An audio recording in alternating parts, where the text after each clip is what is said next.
It's Leviosa, not Leviosa. Welcome to the Sunday Movie Marathon. I'm Ron Weasley.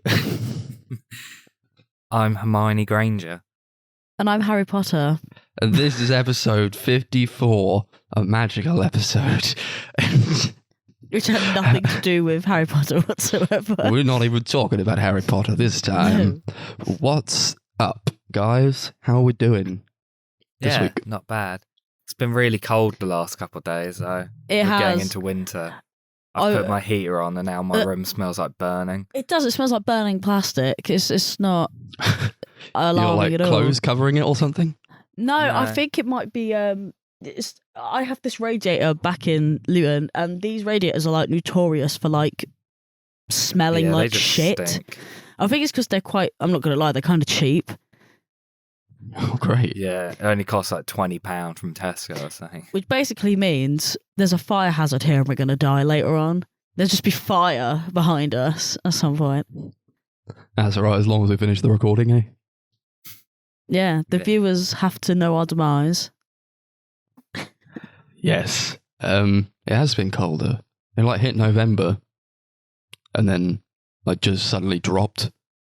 Oh yeah. In it was like immediately. really, really sudden. Yeah. Like even October was like fairly warm throughout all of it.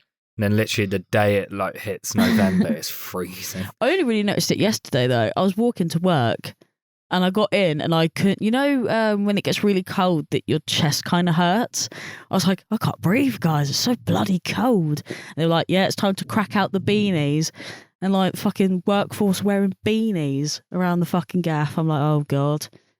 So it begins. Yeah, we have that at work with our warehouse guys. They're allowed to wear beanies in the winter. Yeah, that's because I basically work in it's kind of like a converted warehouse, so it's like really cold in the area that I work in, but my office is in a nice heated area. So it's like, okay. But I'm never in the office, like ever. How are you doing though, Max? Oh, bit of this, bit of that. I'm all right. Living life.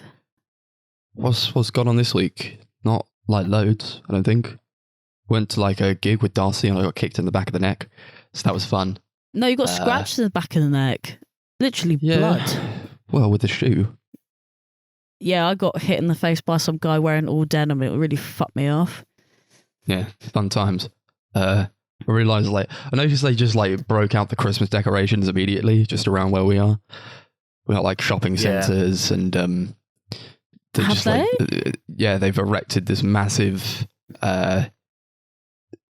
Christmas tree in like the middle of one of our shopping centres. Like, dude, they've got the Christmas market set up.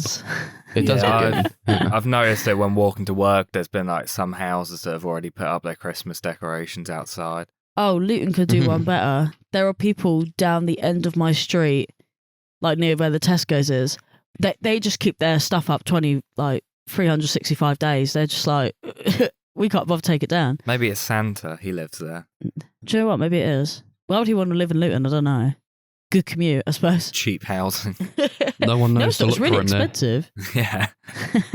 That is true, actually. No one will look for him. Yeah. And hey, I love Christmas, not as much as the next guy, but maybe the 1st of November is not the best time to break too everything early. out. It's way too early. It's very much too early, yeah. 1st of December is like when I think it's acceptable. Even then, I don't like it. Middle of December? I'll put up with it. Yeah, no, early to mid-December. In our household, we have like a really strict regime of tree goes up the first Saturday of December and it just stays there till January.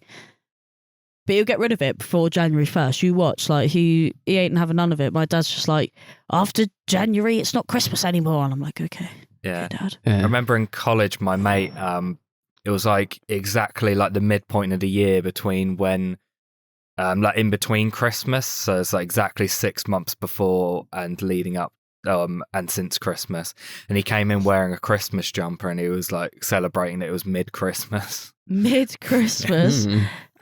I don't want that to become a thing, so I think we should revoke that statement right now. We don't have a room for a Christmas tree here. We got like lights that we put up, but I just forgot to take them down last year. So we just don't turn them on.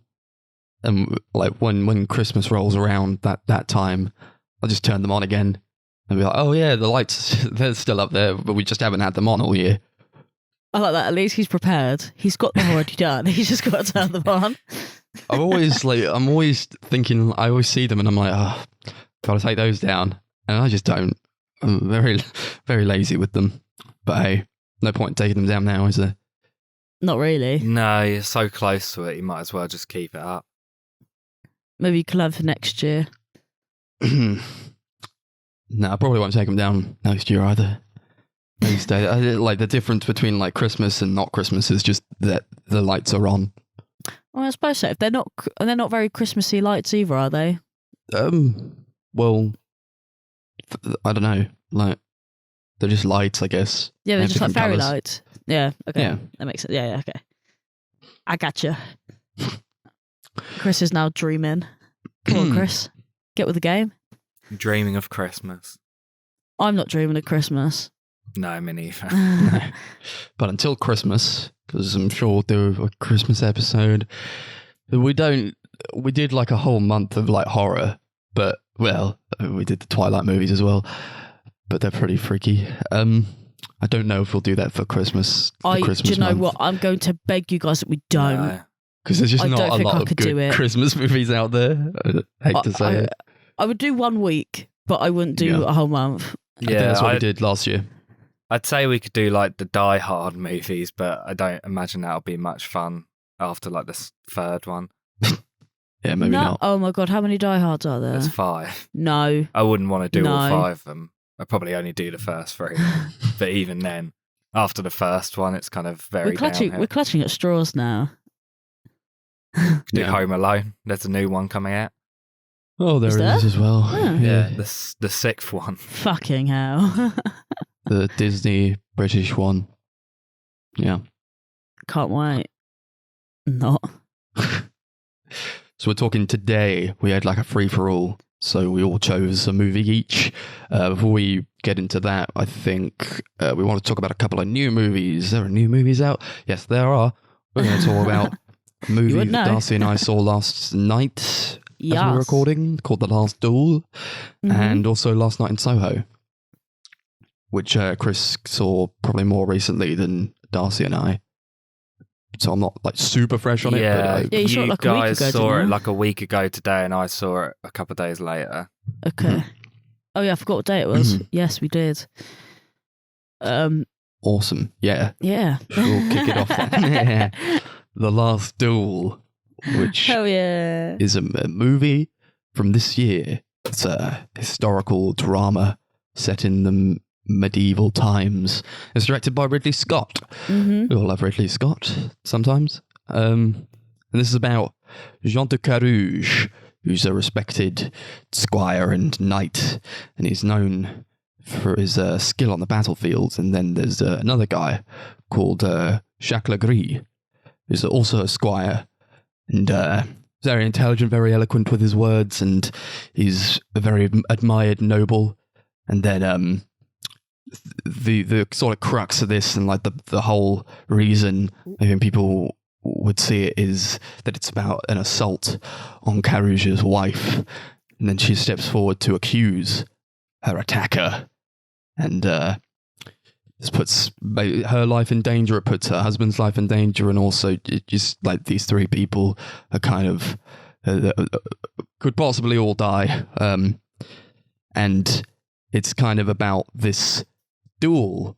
This is, or the lead up to the assault, and then also to the duel, which happens at the end.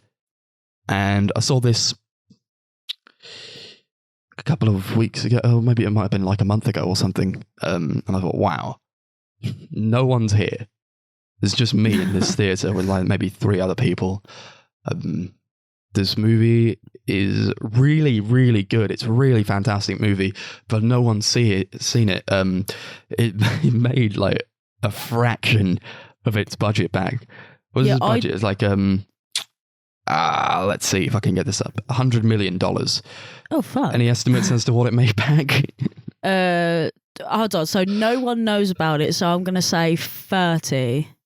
23 million. fuck. Literally, I tell people that well, I was going to see it, not the fact that I have seen it, because obviously I only watched it yesterday, and people are like, what the fuck is that film? Or they go, oh yeah, I saw a trailer for that one time.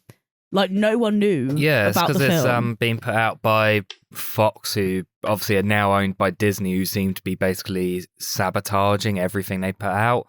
Like, I swear every single Fox movie at the moment's getting no, like, marketing at all, because Disney just kind of seem to be intentionally sabotaging it.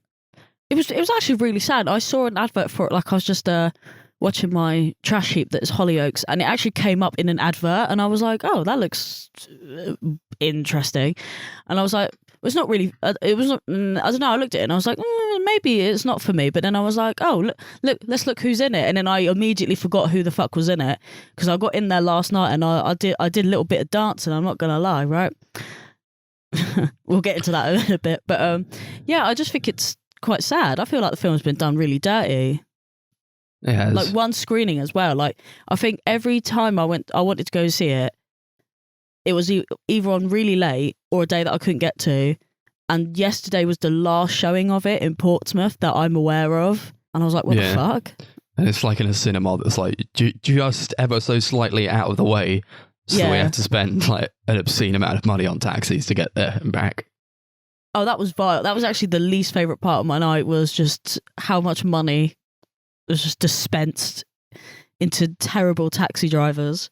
So in talking about this movie, I kind of want to preface it by saying, just for those who don't have like the maybe have quite a faint disposition, is that it's quite heavy on topics of rape and that those kinds of themes, I think, are very prevalent in the movie. So if that's not something you want to hear about, probably skip this part, because it is quite a heavy movie. It's an 18, and it does center around a rape, basically. It's all about this rape, and it's following the perspective of these three characters. It's like the truth according to Jean de Carouge, or the truth according to Jacques, the other one, and the other guy. The truth according to the Lady Marguerite. Yes. And it's a very, very interesting with this movie is that it changes these perspectives. It kind of breaks it into acts. So, like, the first act is Jean de Carouge, who's played by Matt Damon, and then Jacques de Gris, who's played by Adam Driver, and then Marguerite, who is played by Jodie Comer. So it's broken into these three acts. I was very surprised to see just how much it plays with this kind of structure, and where we are seeing these perspectives on this story. Everything is basically the same. It kind of plays out again and again and again, 3 times over, but the intrigue comes from how much everything changes when you view it from different people's perspectives. There are like slight changes to each thing that happens, or like someone will say something in their version, but then the other person said it in a different version, as if like they're just making up stuff that they thought that they said but they didn't say. Yeah.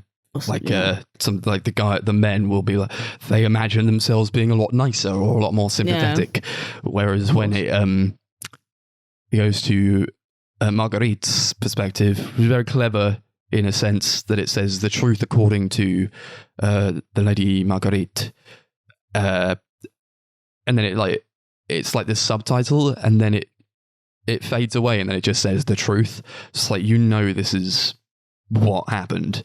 And yeah, this is I like that based bit. on a true story. I don't know about you, Darcy, but like just the fact that it's based on a true story, it just kind of hits a bit harder for me. I don't know why, but it's just because it's very. I think it's because it feels real. Like obviously it is based on real stuff, but it feels real. Like there were times I was just really uncomfortable, and I was just like, It's always very easy, I think, to separate yourself from these stories set in like medieval times. It's so far away from us now. It's so far removed from the modern quotidian and culture that we're living in now. It's very easy just to say, yeah, but that's not going to happen now. This is it works because it's happening now and it's very prevalent in its issues and its topics and its themes. It's all about, like, I think just the treatment of women and how we're seeing more and more of just people trying to fight for these kinds of rights today, and just what we're seeing in the news and the media, where women are not being treated fairly at all. It's very sad to see today, and like just to see it mirrored in a story that dates back, centuries, is very upsetting to see that it's still like really nothing's changed that much. I was literally just about to say that. I feel like nothing has really progressed. Like, I personally think that we should have duels again and just cut apart people. But that's another thing. Like, the duel in itself is not... It happens at the end, and it's not really about... It's not about the duel, by the way. It's not really about the duel, but it's also not about... The duel itself is not about Marguerite. It's these accusations that have been brought forth in the light of this rape. So Jean de Carouge has taken this as a slight on himself and his property, because he married Marguerite, and when he married her, he got a dowry, which basically grants him lands. So it's very much like it's not. Everybody knows that back in those days, women were seen as property, and they were married so that they could transfer lands over to other families and make these houses stronger. It kind of felt like a lot of it was just like Marguerite was just being pushed to the back of like everything, and it was like, oh, he touched my wife, oh, I hate this man. Like, it wasn't even about her. Like, he didn't even care about her. It was just like, oh, this is another thing that he's done to me, how fucking dare he, I'm gonna kill him. As if he actually gave a shit about how she was feeling. That's how I felt about it. I just felt like it was just two petty men squabbling. And while you want to see Jean de Carouge win, because it has dire consequences if he doesn't win, like he'll die, Marguerite will die, her baby will become an orphan. You want Jean de Carouge to win, but at the same time, it's not treated as like a victory if he does win. Yeah, like, let's just put it this way. It wasn't satisfying, was it? I don't know. I didn't feel it. It was satisfying in a way, but at the same time, you understand why. I guess we're in spoilers. I'm sorry about that. Yeah, I know. I just feel like Chris is just. Oh, sorry, Chris. I know. Do you know what? You should just take off your headphones, and me and Max will just have a candid conversation. I'm not paying attention, to be honest. Okay, fair enough. Okay, great, lovely, nice. We like that. Okay, so yeah, not really treated as a victory.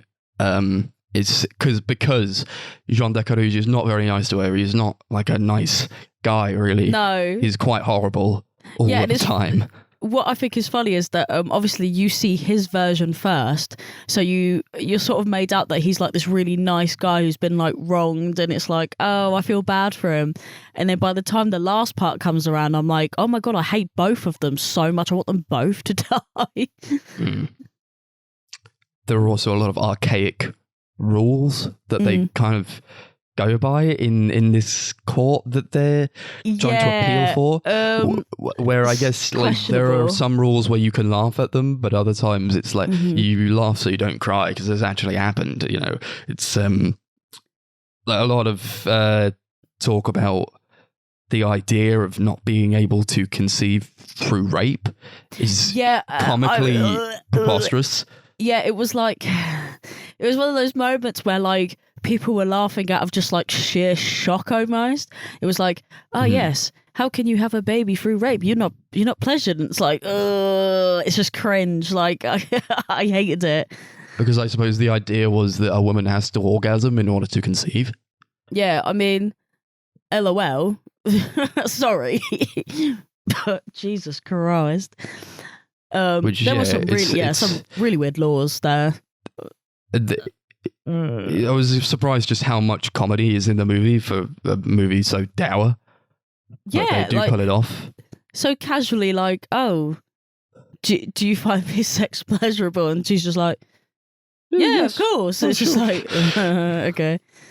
But there's also like an underlying sadness to it because like she's not enjoying it at all. It's very stiff, and they do show like her and her husband having sex, but it's very stiff and very mechanical. Yeah, like, he literally looks like a washerboard, just like. It kind of reminded me of that scene on like The In-Betweeners. Yeah, it was literally like that, but as if he was like, yes, I hope that was good for you, my love, and she's just sitting there like, they have to like air it all in like the courts, so like everybody has to hear about their sex life. That's like, horrible, isn't it? Because I think courts were very much ruled by the church, very much ruled by God, and there's a lot of like talk about God and God's presence in the movie. The duel is said to be God's absolve, judgment. is to cast judgment from God. Like whoever wins, it means that they were telling the truth. Like God decides in a way. Obviously, we know now that this is like clearly just doesn't bullshit. make any sense. Anyone can win in these situations, you know. It just depends on the right outcomes, and sometimes it depends on luck alone. But it was very. It's very just silly for us to watch it now and say like, oh, they believed in the church back in those days, they were stupid. But because it is real, it's a real thing that happened. This actually did this is what they were like back in those days. It's also, as it is quite funny because we're so far removed from it, we also understand that that's was something actually, that did happen. that was someone's reality at the end of the day. Someone actually had to, I mean, maybe not in this situation, but there will be other cases where, like, literally someone will probably die just because God said that someone was shit in battle or something. Like, it's just ridiculous. Yeah. They just sort of sat there seething as they were talking it through. And then, like, this guy comes up, he's like, a rape cannot produce a pregnancy.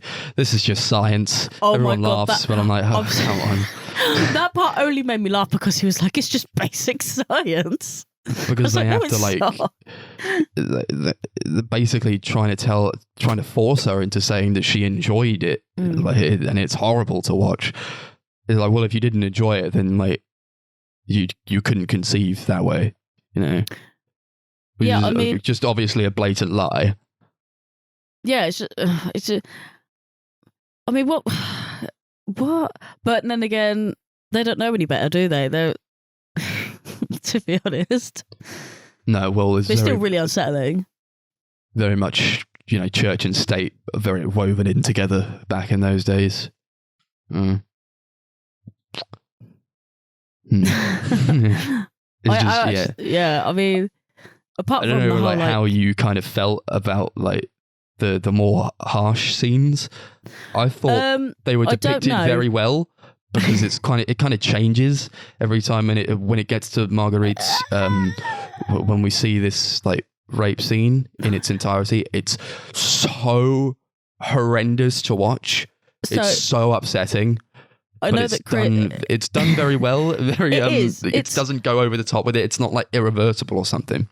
I don't want to say it's tasteful because there's it's no not really tasteful, such thing. No, because it can't be. It can't be. No, but it has a sort of like.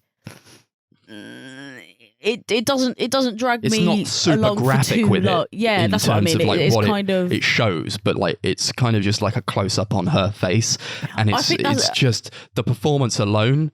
It's what's carrying this scene, and like, Jodie Comer is just fantastic. She's a great actress anyway, but like I just felt like throughout the whole thing, like the longer, like because obviously it's split into 3 parts, and obviously, but it only happens twice from different accounts, right?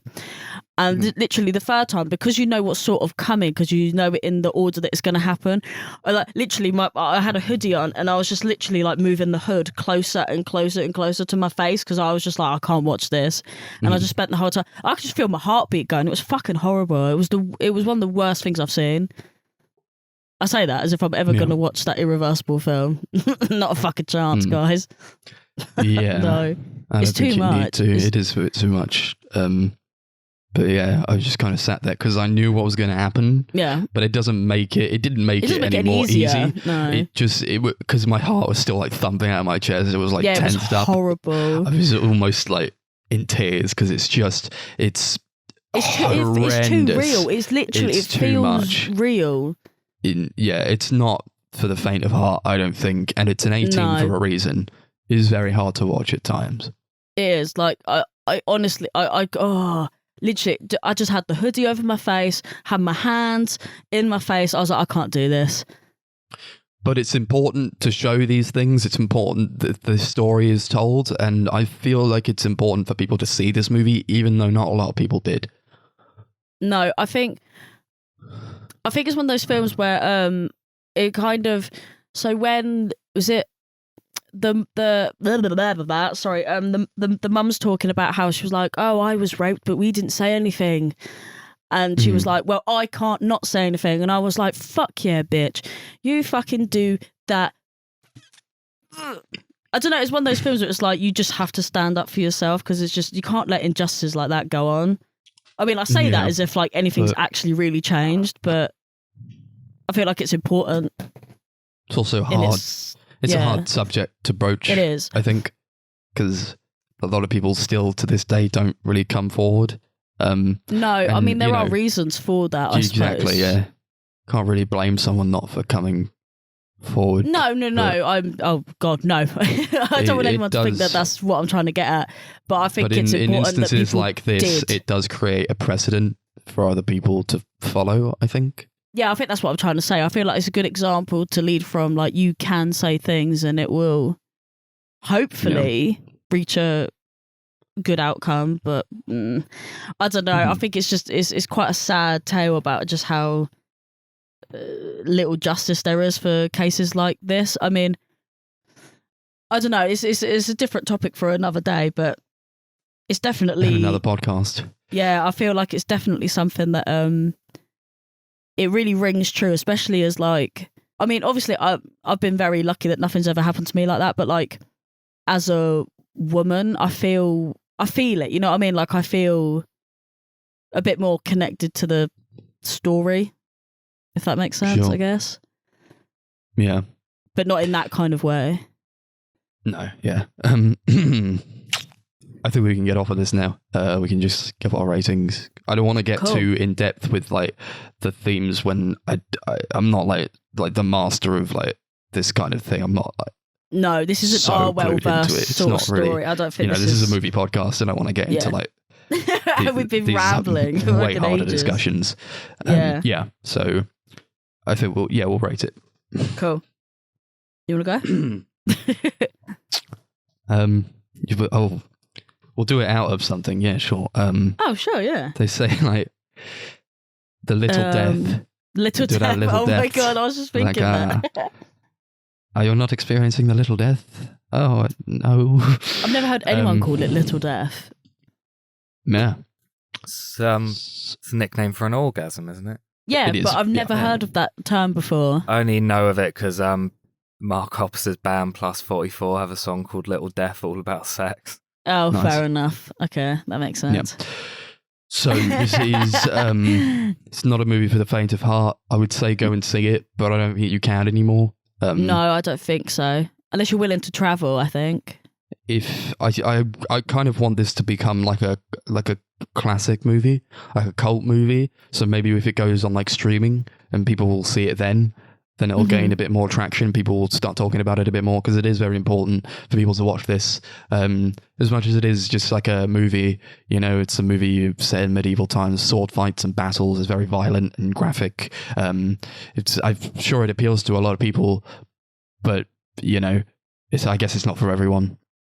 And especially not if you don't really have the disposition, I suppose, or like if it's something that's going to be triggering to you, I would probably say avoid it, but I just had a fantastic time. I really enjoyed, it's 2.5 hours, but it doesn't feel like it. It's broken into these structures. It's like you kind of, this 3-act structure that kind of stops it from feeling too played out or like it's going on for too long.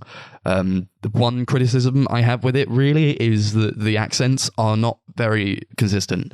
Like Matt Damon's accent sounds American sometimes, or like I mean, Adam Driver's a lot better for it, but even then he slips at times. I feel like they probably could have just got English actors or British actors to play these characters.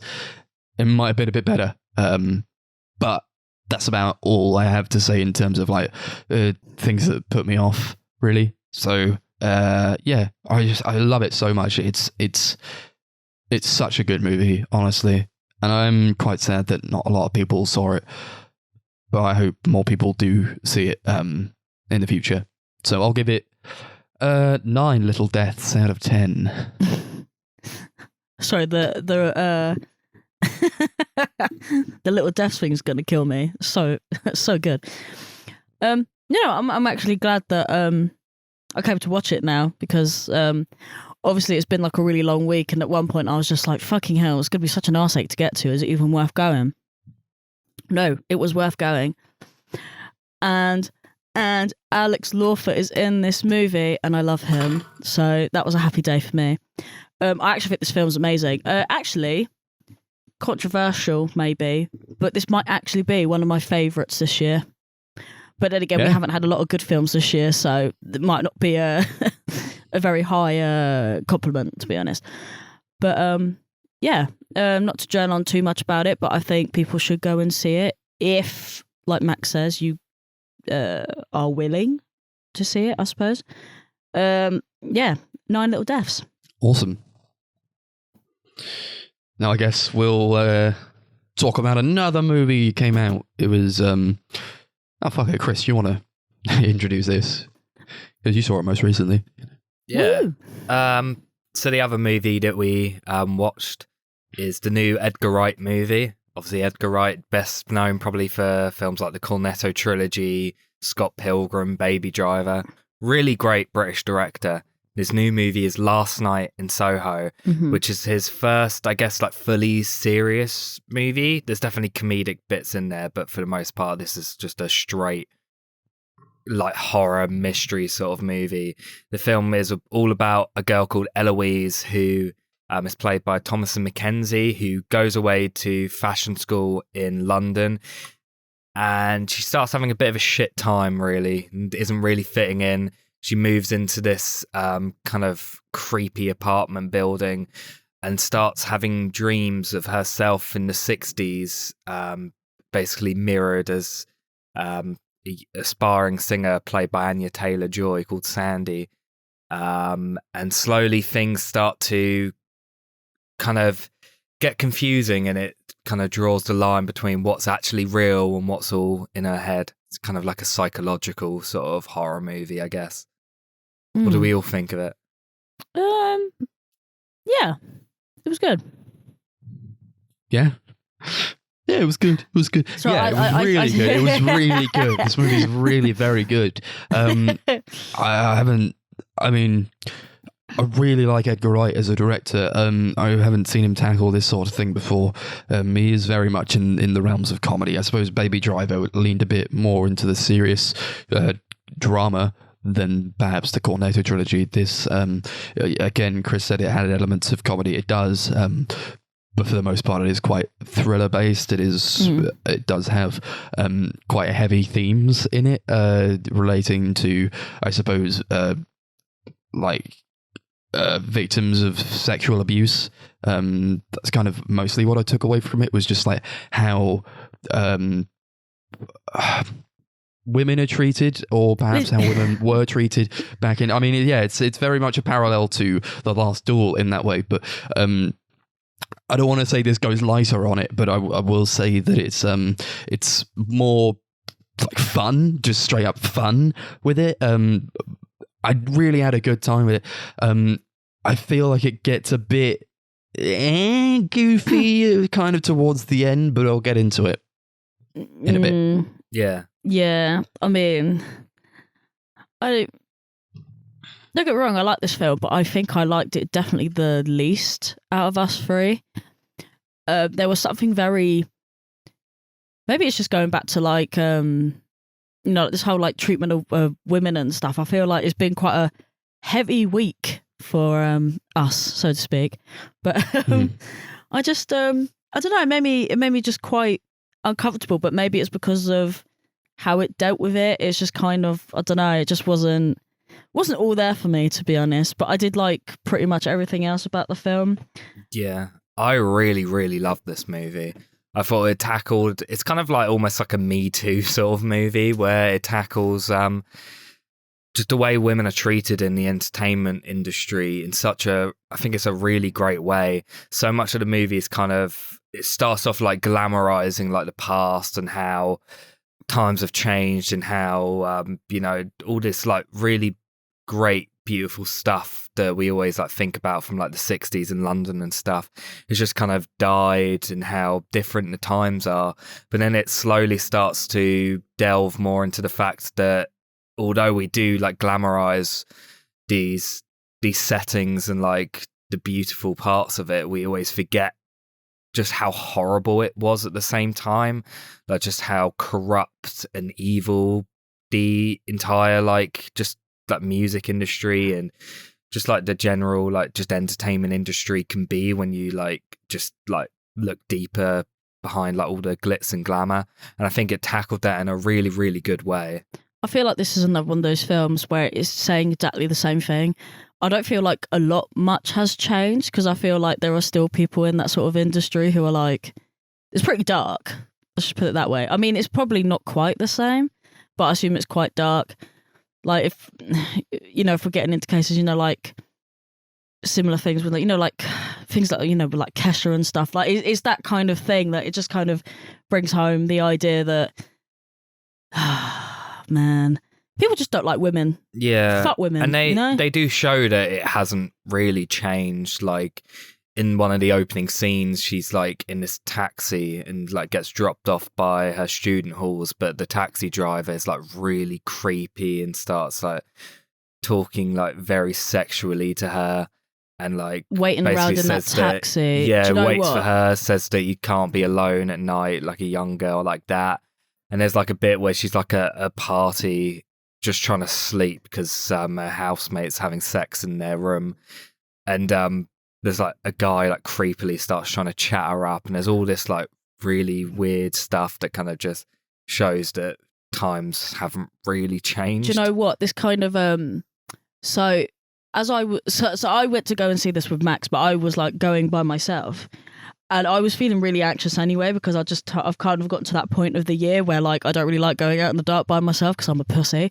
But like, I don't know, I was just getting like really anxious, and I feel like that added to the weight of the film. Like I was just like, fuck, this is why I don't like the situation of the world currently. Yeah. Like I just feel like we can't do anything without like being in prejudice or something, or in fear of something. And considering how bad things are in the UK, like over the last couple months, like I'm literally terrified to do anything currently going on with like people being spiked and stuff. It just made the film hit really hard for me. Yeah, I think maybe that's part of the reason I didn't enjoy it, was because it just felt like a woman's experience is just like, it's fucking shit. It's just I don't want to say that like just saying that, oh yeah, nothing's changed, like we're all in this, it's just the same situation that we've been in forever. And yeah, kind of that's what it is, but also I want to be slightly optimistic in saying that we are seeing change nowadays on a greater scale than we were back in the 60s, where just people didn't care. I really want to champion these people who are just going at it and trying to fight for, equality and feminism and everything that we're seeing nowadays on the news. It's not, oftentimes just it doesn't get reported at all, and these people get away with it. But now I think we're seeing perhaps not. It's not all that. All sunshine and daisies, like not everyone is coming forward, and not everyone is getting justice for these horrible things that have happened to them. But I think nowadays we're seeing a bit more of a clamp down on just these things not being right at all. And I like seeing that nowadays. Oh no, but it is still very upsetting. I do kind of agree. I mean, it's complicated because I agree with what you're saying, I just feel like, I don't know, I just wish it was better. I don't know. I can't explain that in any other way other than I'm glad that people are waking up to things that are happening, but I just wish it was better. I really do. Yeah, I appreciate films like this tackling these subjects because I feel like a lot of directors wouldn't be confident enough in tackling something like this, especially a male director. Like, this is like the sort of thing you'd definitely expect like a female director would be like fully like confident and happy to do, but it's like very rare you see a male director come in and do something like this. And I obviously went into the movie not really knowing loads about it, so like seeing Edgar Wright tackling this sort of thing was like really, I really enjoyed it. But yeah, I feel like it's also important to highlight that, I know I've been bashing on a little bit, but like, obviously it's not about, I hate saying the whole like not all men kind of thing, but it kind of is a little bit. Like, I feel like people are more aware of like what's going on than there are people in the world who are like, why are the small amount of people doing it? Yeah, like that. I think men who are more aware want to come forward and be like, I am aware these things are happening. I don't like this. I want to say something about it. And I'm just like, do you know what? If that's what you want to do, I'm all here for it. If any man wants to try and tackle the subject, I'm all for it, actually, if I'm honest. I guess, you could probably say, oh, well, he doesn't know how to do this. It should have been directed by a woman. I think perhaps it's maybe, I don't know, better, but like, I think Edgar Wright is a good guy to tackle this kind of subject. It's just probably because of how highly regarded he is as a director. Lots of people saw this movie, and I think it's better to get more eyes on it than perhaps for someone who people don't know as well to have tackled this kind of thing, just in terms of like how many people you get to talk about it. Yeah, I feel like Edgar Wright's one of the like few directors around at the moment who's pretty much a household name, especially in the UK. Like, everyone knows the Cornetto trilogy in this country. Like I said, I'm a big fan, so I'm more than okay with it, to be honest. I feel like, yeah, the more people that see it, the more it gets spoken about and the more awareness it kind of brings. I'm like I said, I'm all for it. How did you feel about Matt Smith, Chris? Because I know you don't really like him. I don't like him either. Like a huge amount. Yeah. He was really great. He was. Movie. Yeah. Is that what I said? I came home and the first thing I said was, I actually really like Matt Smith in this. I don't normally like him. The thing is, I don't like him in Doctor Who, but everything else I've seen him in, I thought he was all right. I thought he was decent in Official Secrets. He was in an episode of the newest Alan Partridge series, and he was really funny in that. Yeah. But yeah, he was really great in this movie. I thought he was a fantastic villain. He was. He's kind of this guy who tries to take Anya Taylor-Joy under his wing. He's like, showing her the great side of the city. Look what I could do for you. He's very it was very emulative of just stuff that, I mean, it's not like I've not seen it before. This kind of archetype where like he's very nice to you until he, you can't do what he wants you to do and he gets mean, It's not like an archetype I've never seen before, but I do think he pulls it off very well. He's very intimidating, I think. Yeah, the way they play with like the lighting with him, just like how they light him in a scene, or like his facial expressions is very good acting, I thought. Yeah, he's fucking terrifying. He starts off like very nice and like alluring, and like you can see how she'd be like basically wept over by him before, she gets to know the real him, and then he becomes just a massive arsehole. Yeah. So I kind of want to talk about the parts that I didn't like so much with this movie, and it's kind of more to do like towards the end where there's this reveal. So we're going to go into spoilers.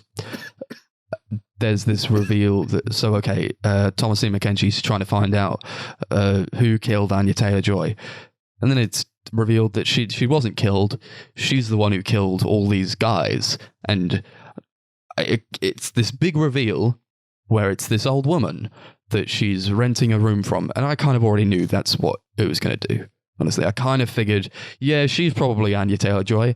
And it gets into this weird fucking goofy shit where she's like, yeah, I killed them all and I put them all in the walls and the floorboards. And then, and she's like, now I'm going to kill you for some reason. I don't know. And she gets like a knife or whatever. She's like, swipe. I'm going to kill you, Thomasine McKenzie. And they go out to this room and just like all these ghosts come out. And, you know, I don't have a problem with the ghosts of the men, I suppose. But it's more just to do with this goofy climax where the old lady is just swinging a knife at her. And that's all it kind of boils down to in the end, where I was kind of watching this as like a very serious movie about, I mean, you know, you can have comedy, but like when it tilts a lot in this third act to this reveal that just kind of becomes silly for me. Yeah, I'm not gonna lie. This is kind of where the film completely lost me. I was like, this is how you want to end this movie? Okay then. Yeah, I get what you mean. I loved the ending. I thought it was a lot of fun. For fuck's sake, of course you but do. Like, I can understand where you're coming from. It is kind of tonally all over the place. The whole time, like her boyfriend was like trapped at the bottom. He like comes in and then like he gets stabbed immediately, and then he's like, "Oh no, I've been stabbed!" And the entire time they're like up in this room while he's at the bottom of the stairs. I'm like, what is happening to this guy? They're having a really long talk about how it wasn't the old woman's fault or whatever. And Thomasine McKenzie's like, "No, I wouldn't tell anyone. You're awesome or some shit." And she's like, "I'm gonna kill you anyway." And then the guy's just like bleeding out downstairs as the house is on fire. How the hell did he survive? Do you know what I was thinking that as well? Like I was expecting, you know, when the end came up, I was expecting, I don't know, like a nice tribute or something. No, he's just sitting there. Or at the very least, he's in like a wheelchair or something, or he has crutches. I actually thought he did have a crutch. I could be wrong. I thought he was going to be a ghost. I thought that was going to be like the reveal. But it turns out he wasn't actually there. Do you know, that would have been better because at least she's got the power to see that, I guess. Yeah, because obviously they like set up multiple times in the film that she can like see her mother. Yeah. What the fuck? Yeah, that would have been for a way some better reason. ending. That was also like a problem I had. I was like, why does she have these powers for some reason?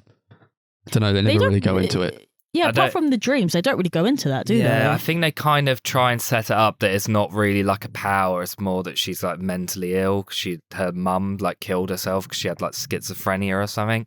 So I think they kind of try and subtly set up the fact that maybe she's also mentally ill.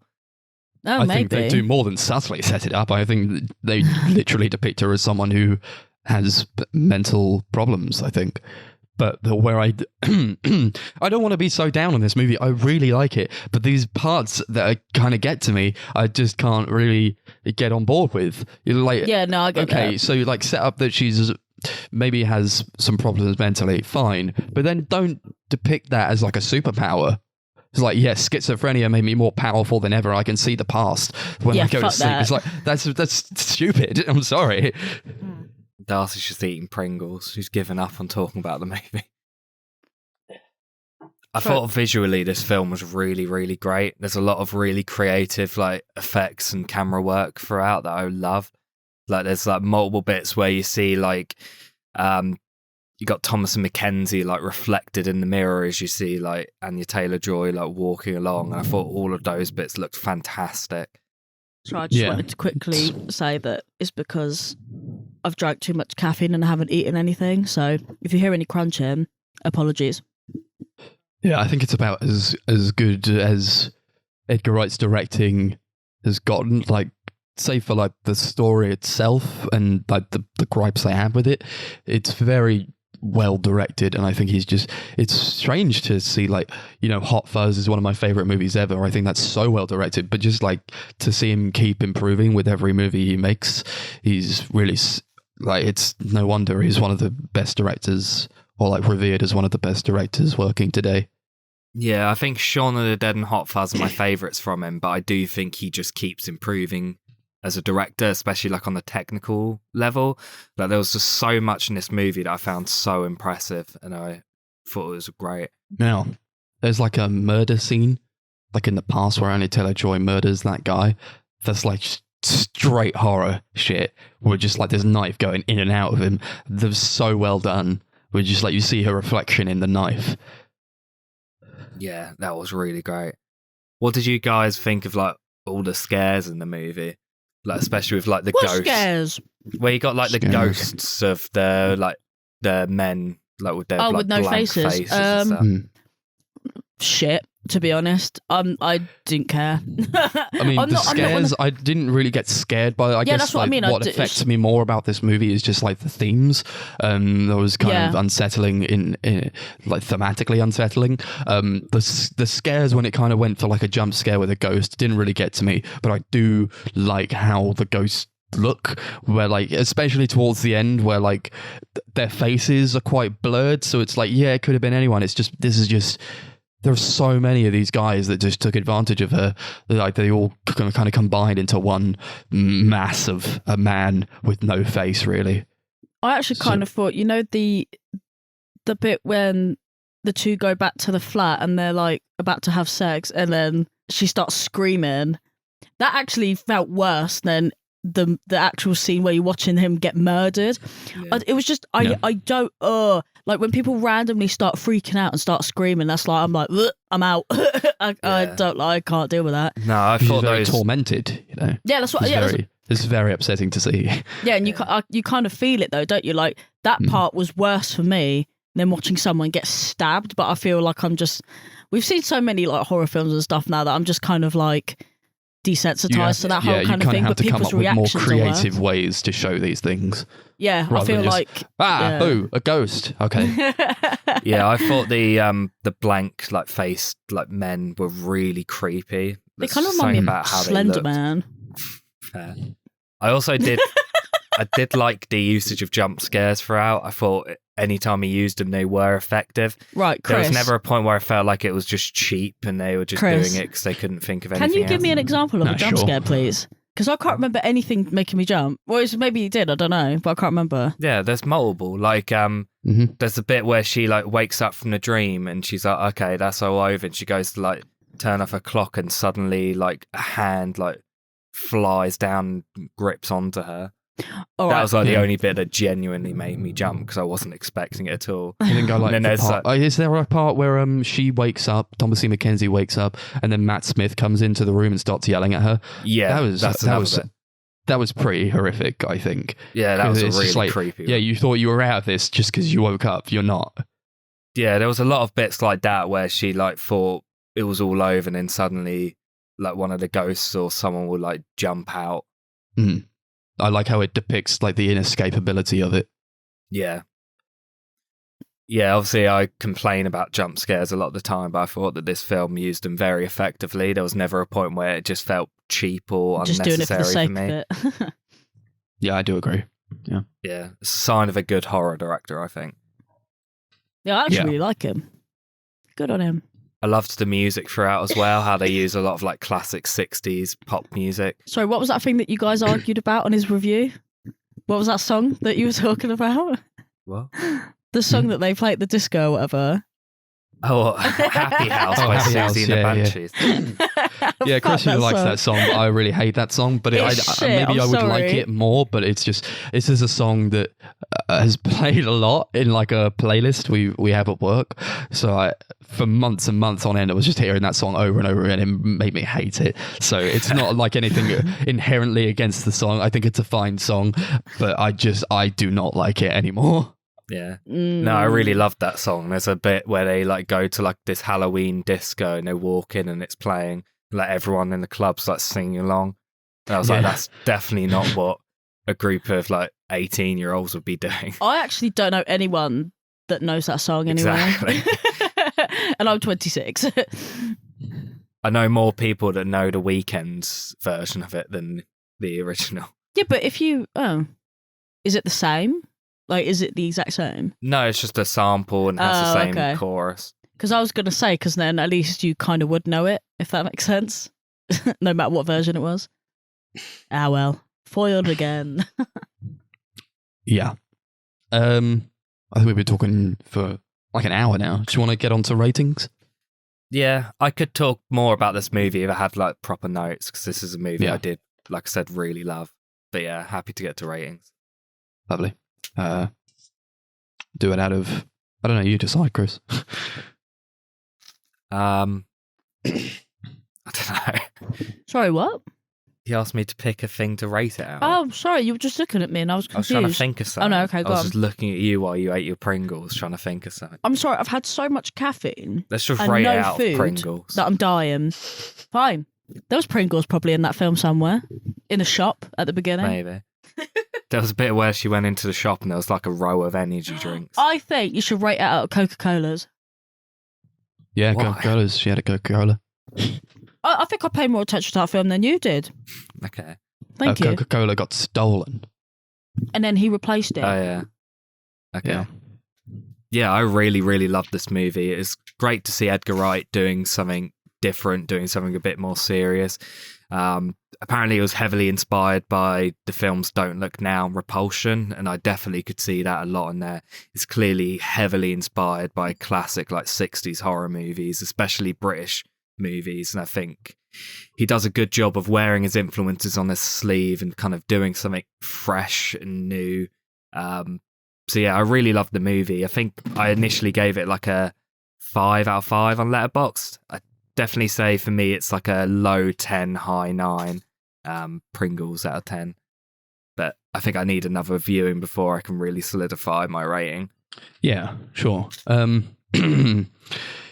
Again, I had my problems. Doesn't take me completely out of the movie, but at the end it kind of did.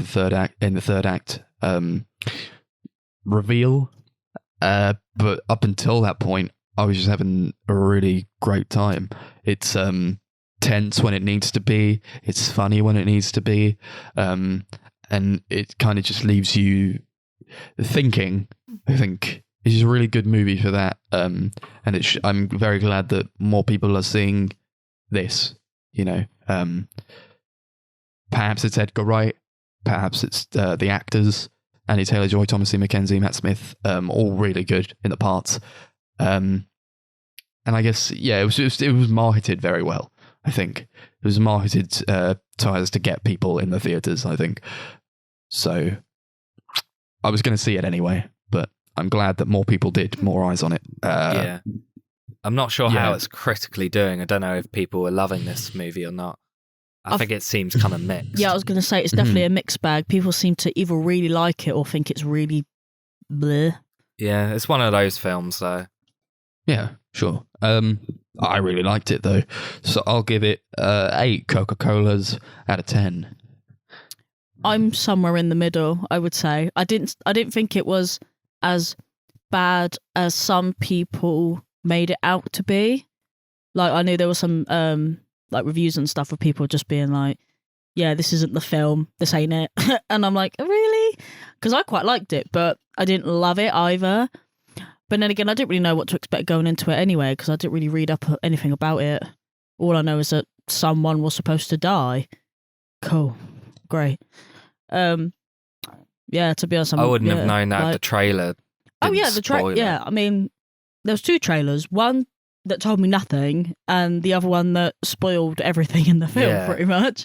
And the one that showed nothing was the one that was shown like all the time. And then like a week before the film came out, when we went to the cinema, they showed the one that showed everything, and I was so annoyed. So, I guess in that respect, I'd give it 7 Coca-Colas. Yeah. Would you watch it avoided again, all though? those trailers? Would I watch it again? Yes and no. I think I have to be in the mood to watch it again. Also, I know we're not going to be talking about this film anymore, but I've just remembered that Jocasta girl, and I would happily uppercut her. She was a bully. She was a cunt, that's what she was. Excuse me. We all know someone like that. That's what my review was. We all know a sneaky little bitch. So right at the start, I was like, this is a bit stereotypical. But then I was like, no, but there are people like this. Yeah. Let's get into the meat of the episode then. Wahoo! Yes, Chris, on, introduce the film. So I actually forgotten what film we watched. Wow. So we did a free-for-all this week. We all picked a movie, and I picked a movie that I had seen before, I'd been meaning to rewatch it, and I was like certain that Max would really like it. So I was like, yeah, why not?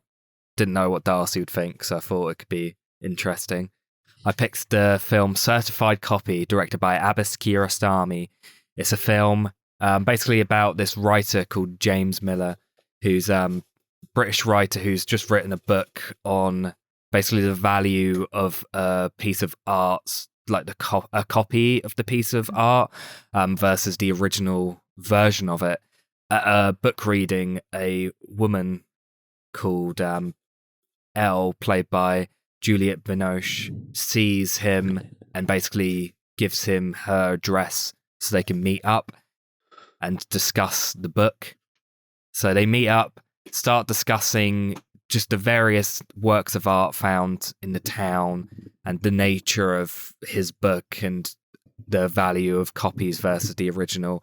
And slowly their relationship starts to develop, and it gets interesting, to say the least.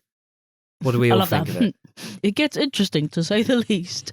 Yeah, it's kind of hard to just like say it without like fully delving into the plot of the movie. Yeah, that is true.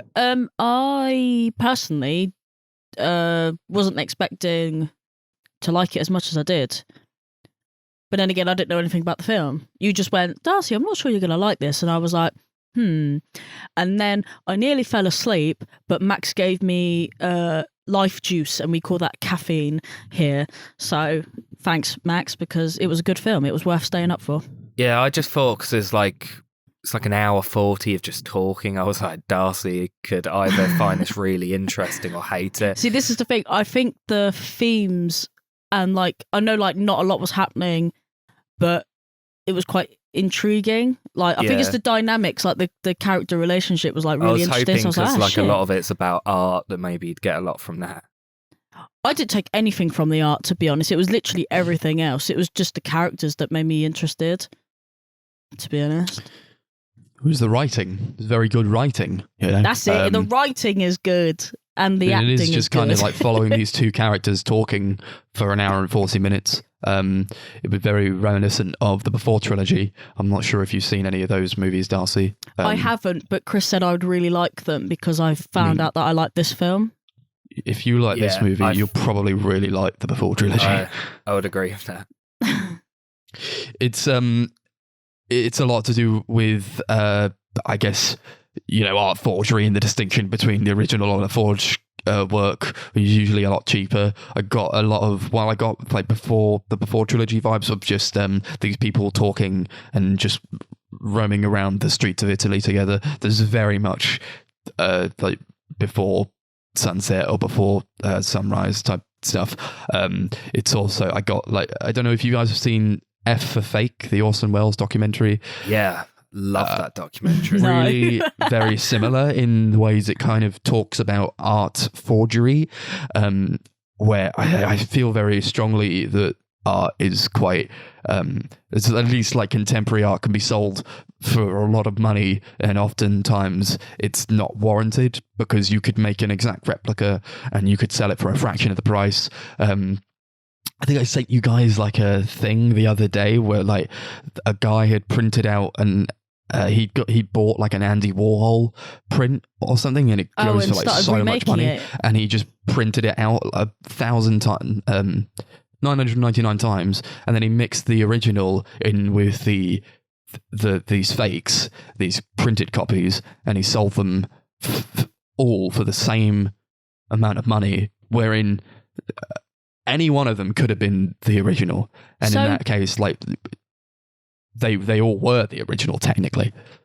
Yeah. Wait, so did any the people that bought them, did they know that they were fake, quote unquote? Because obviously one of them's real.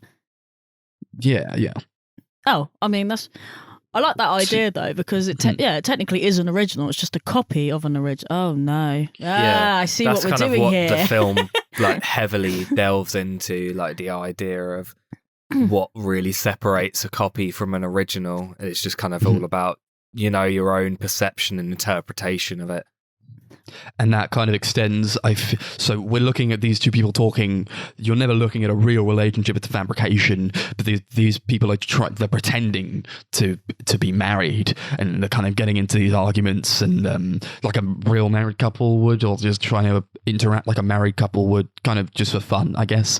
Sometimes it could lend itself to being quite good. Sometimes I felt like it was a bit like forced or a bit too much at times, but generally I found it quite interesting. But I feel like you're never looking at a real relationship within the movie. This relationship is fabricated. They're not actually married. They've just met. It's a fabrication, much the way all movies are. I feel like it extends to just the craft of filmmaking, both fiction and non-fiction. It's a copy. It's, non-fiction is just a copy of and everything has an original. It's always taking from something. So you're never watching just like I feel a lot of discussion in this movie is about like originals. You're always taking from something. If you write a book, if you write or direct a movie, if you paint a picture, you're always I think he says there's a picture of a woman, but the image of the woman is not, the painted picture of the woman is not the original piece. The original piece would be the woman herself. Yeah. I feel like a lot of the film also kind of, I don't know if you guys agree, it kind of feels like it tackles just the general idea of like originality and like individualism. Like the fact that even like original pieces of art, everything's inspired by something. Nothing is truly original and lens from nothing in the world. I don't know how many times I've actually said that. I'm not from this film in general, but literally nothing is original. Yeah. How can it be that everything's been done, or everything is an inspiration of something else? And I think that for me is why there's never a point where I feel like it is too similar to like the Before trilogy, because like in structure and like the way it's delivered, it is basically the exact same, but the fact that it is kind of has all these messages about how nothing is really original and how everything kind of takes from other things, that kind of made me forgive the movie for being that similar, I think. Yeah. No, I agree. It's not like, I wasn't thinking about the Before trilogy the entire time. It was just like, because it is very much its own thing. And because it's trying to say that nothing's technically original, I suppose, to compare it to something that already exists is kind of what it's making you do in the first place. Exactly. Yeah, it wants you to do it. There's also like a lot of examination. I don't know how much you guys got from this, but between just this examination of the dichotomy between men and women and the institutions of marriage. They're going around this place. A lot of people are getting married. And I guess they kind of come to blows a bit, and they actually get into like... I suppose they might be fake arguments, but I just don't know. And I think that's what makes it all the more intriguing when they actually do get into arguments, and like James will get up from the table and he'll leave, or he'll be frustrated, or Elle will actually just tell him off or like get really mad at him, I just think there's a lot to do with relationships between people, and maybe not specifically marriage, but I think there's a lot to do with marriage. Yeah, I also kind of got the idea that like everyone is kind of the same, like no one is completely unique and unlike anyone. Like there's that scene where they go in, there's this couple getting married, and like the woman goes in and says that it's their like anniversary, and like the people getting married are like adamant on getting them in to take a picture, and as soon as he gets up to go in and take a picture, like another bride sits down, and it's almost like a conveyor belt how everyone is kind of going through the same things and doing the same things that each other are doing, and no one's like completely unique and doing something completely different to everyone else. Well, no, I mean... I like that shot as well. When the new bride kind of sits down, she looks quite tense. She looks like she was crying. She doesn't want to be there. Yeah. Really good. That was a really good shot, and that was a really long shot as well. I don't know. Is it in this movie where they're talking about how couples have the same arguments? No couple is like completely unique because everyone's having the exact same conversation. Probably. Yeah. It probably was. that really resonated with me as well, because I think I've often been in arguments with, I guess, in relationships where I feel like I'm just saying the exact same thing over and over again. And I don't know if I could draw parallels. I mean, I've not been in so many relationships as to say that I could draw parallels between the way I've argued with people, I guess. But I feel like there's a lot to be said about how people are often the same in the way that they argue, or perhaps even in the way that they exhibit or show love, and how they interact. I guess we're not as different as we all say we are. And I guess there's an idea of soulmates, but at the same time, what is different between your relationship and someone else's, I guess, crucially, it might be the same thing. And the things you talk about, everybody's unique in a sense that they have their own interests, and they're obviously going to talk about different things. But when it comes down to it, we're all basically talking about the same things generally. Yeah, definitely. I think visually, I really love a lot of the movie and how it uses like reflections in scenes. Like there's a bit where like it's when I think James and Elle first meet, and like you see, I think it's Elle standing there, and there's like a reflection of James, like that's what she can see. And there's a great shot where they're like driving through the town. You see like the reflections of like the buildings like surrounding them coming down onto the car. That kind of just like also leads into the whole idea of, things being copied and nothing being original, and how it's all down to how we like look at it and perceive it. Yeah, I like that they kind of shot it from outside the car as they're having the conversation, so you do see the reflection of the scenes that are around them. They're going through the streets. Oh, yeah, that was cool. It was. I mean, if they just filmed it like inside the car, it would have taken away from that.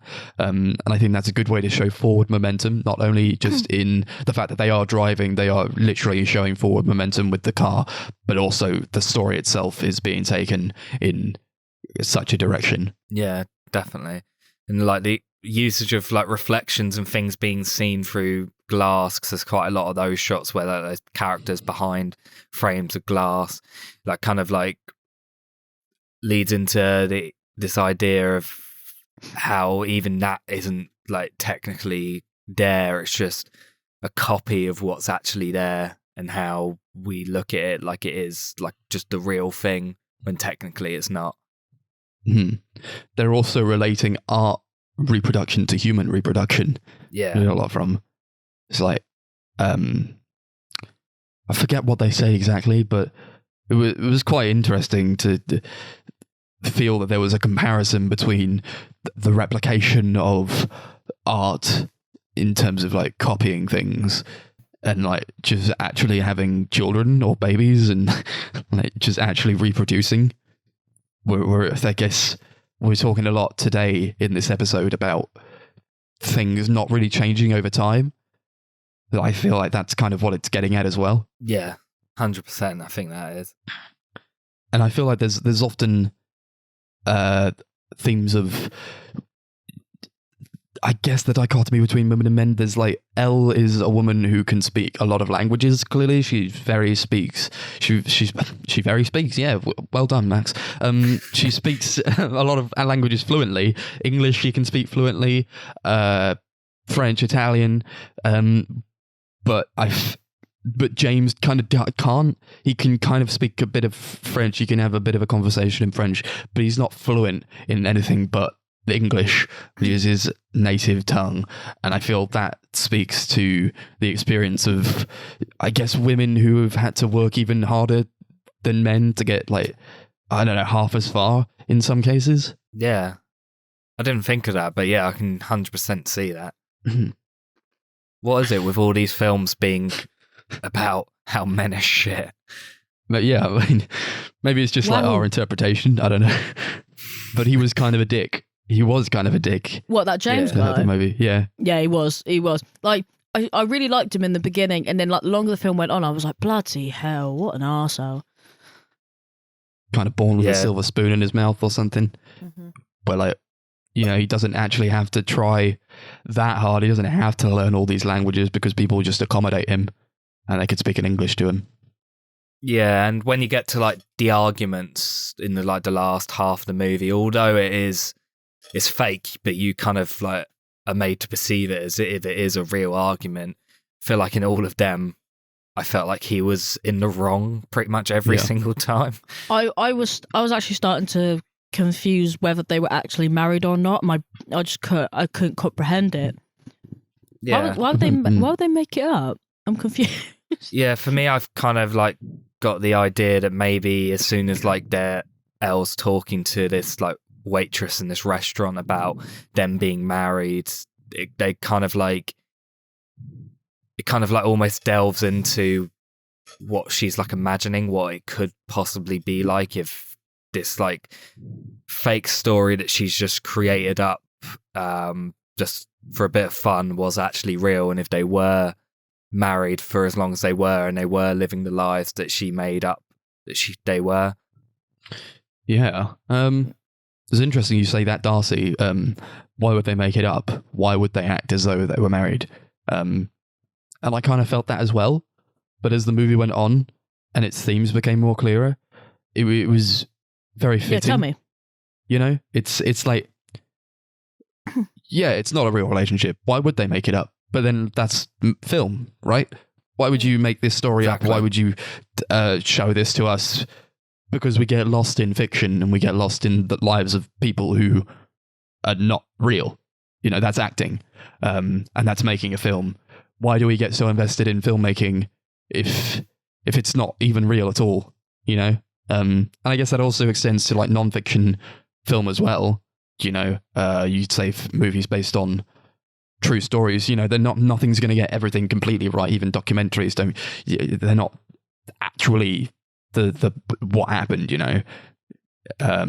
If you go for like recreation, you're not telling the original story, you know.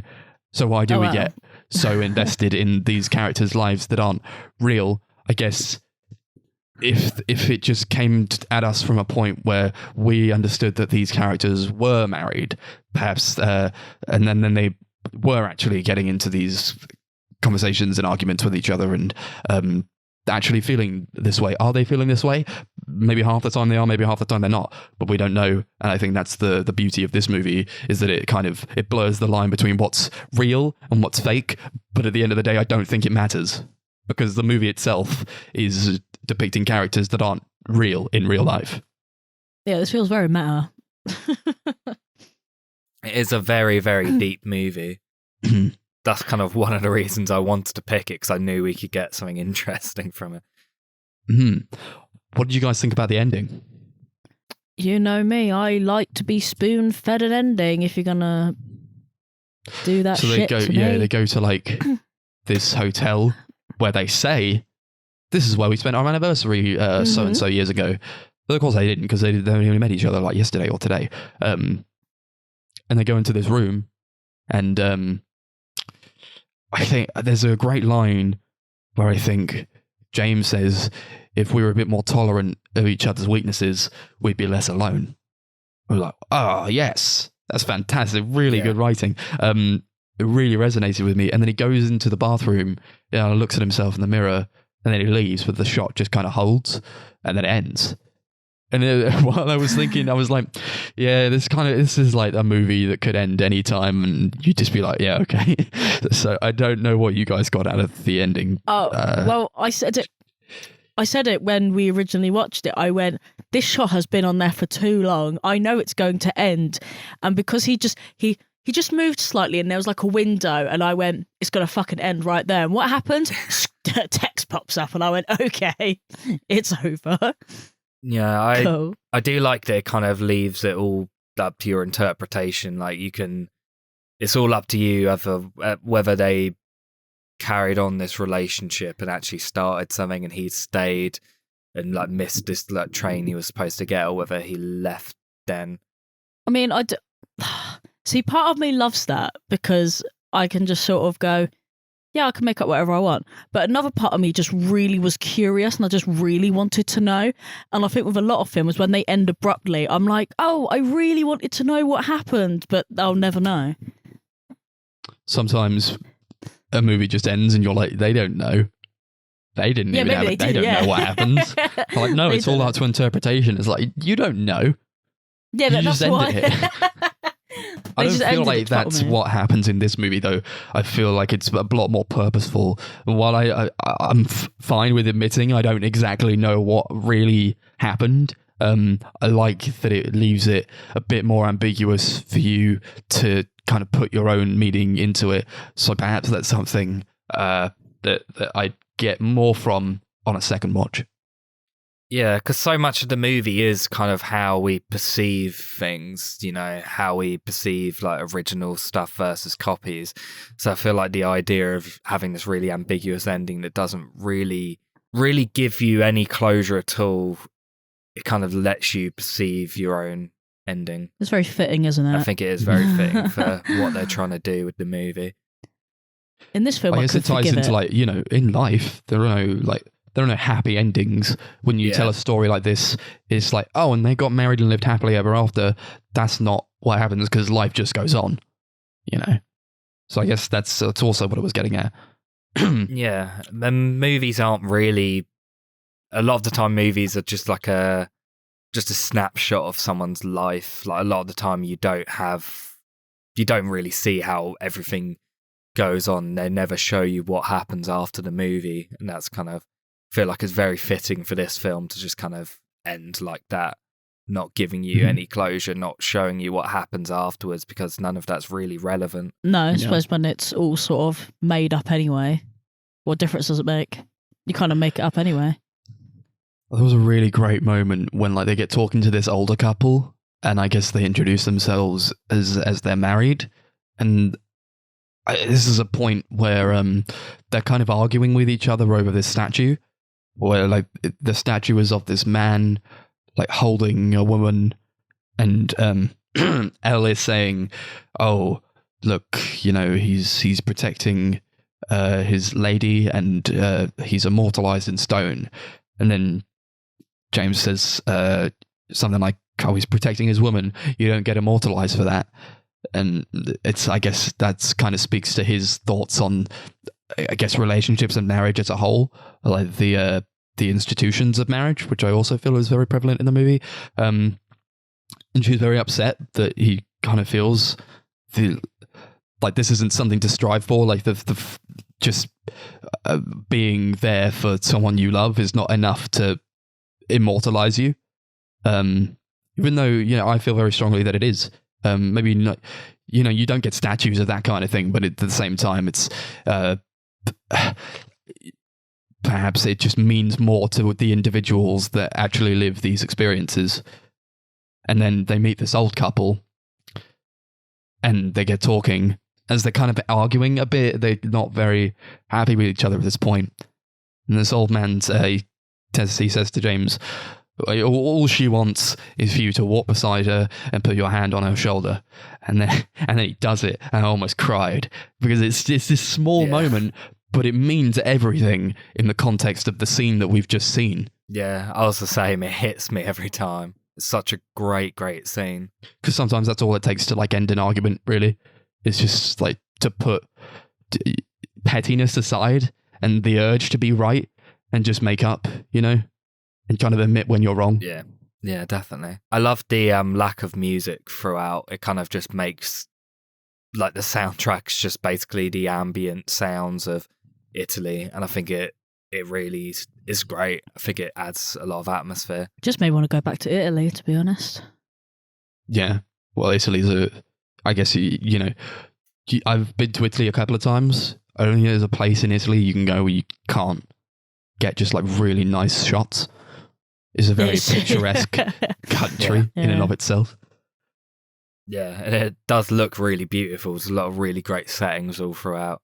Yeah, I've only been to Florence and I've driven through Tuscany, but there are some. It's just a really pretty place. But I might be biased because like Florence is basically just all yellow, gorgeous. Yeah. really nice, just scenery and shot composition. I think, especially when the framing is really good, especially when they're just like sat down. It's like just dead center on their faces and profiles. Is really good looking. Yeah, it's a lot of shots of like almost like the characters looking at us, which apparently Abbas Kiarostami intentionally did because he kind of wanted the people of each gender to kind of look at it and almost feel like they're being talked to and being made to realize their own personal faults. Yeah, it's like a mirror, which also ties again into just the amount of like reflections in this movie. Yeah, it's like that these characters are like reflections of us and how we perceive ourselves, I suppose, or like it kind of brings you face to face with like the parts that maybe you don't want to think about so much, or the parts that you could improve on. Something we haven't brought up yet that I just wanted to mention quickly was really fantastic acting throughout.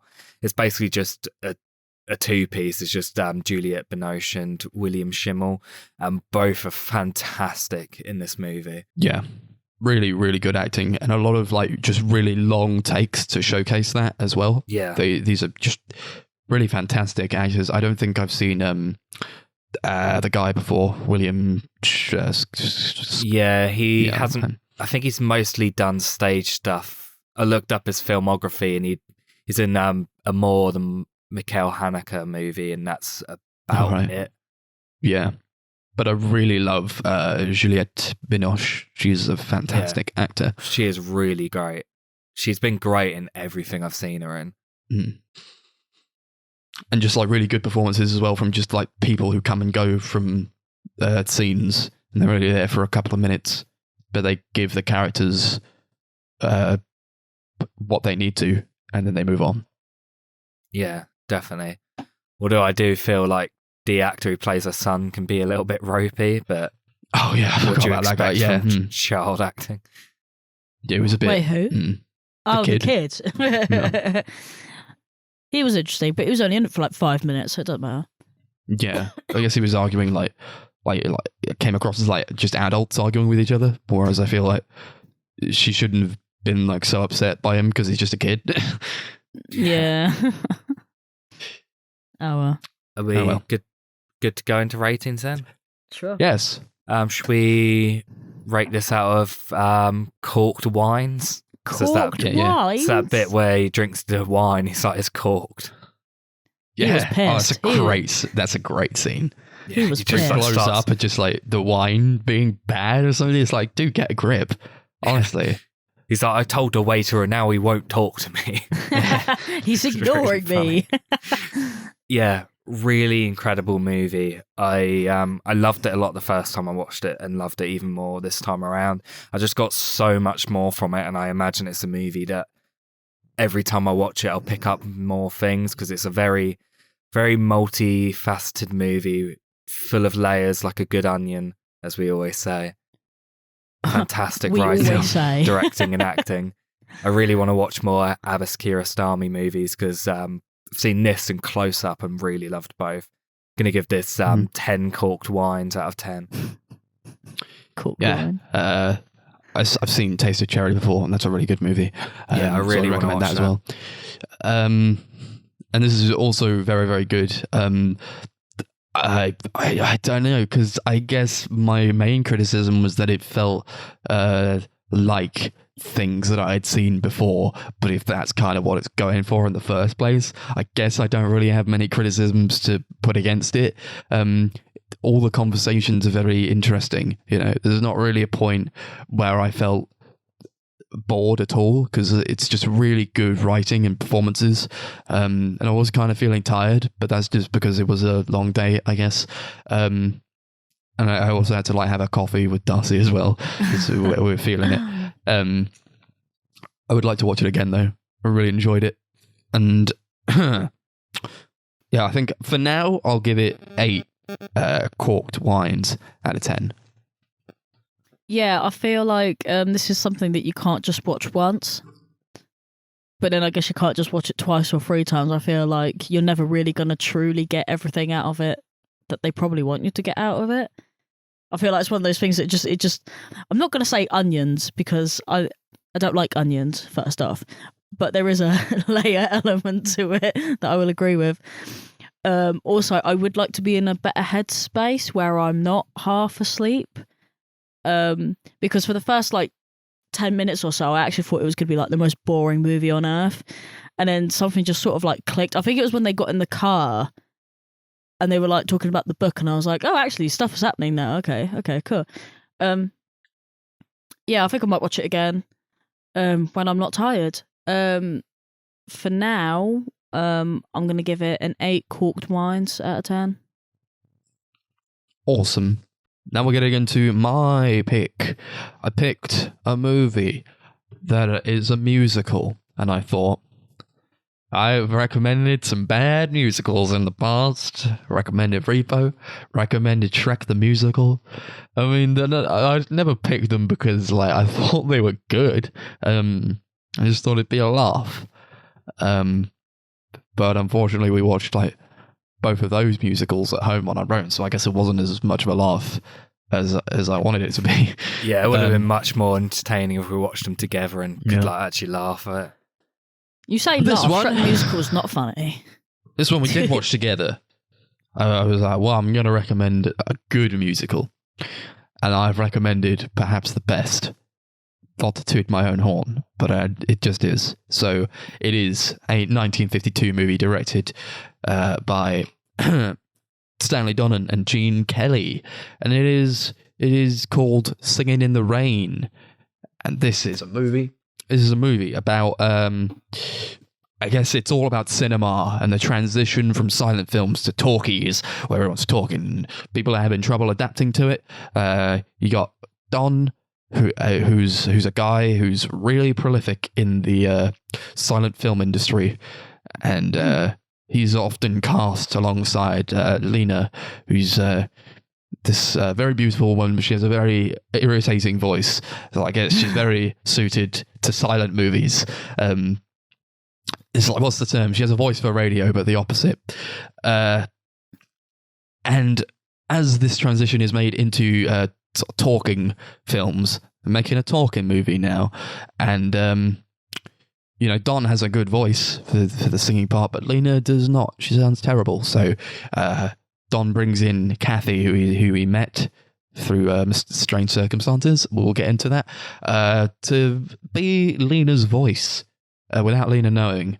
And I suppose it's about below, I guess, what's on the surface about cinema as we know it today, both in terms of just talking movies and colour as well. This was made, I think, in kind of a time where colour was quite new to film, and it uses colour just to its full potential here.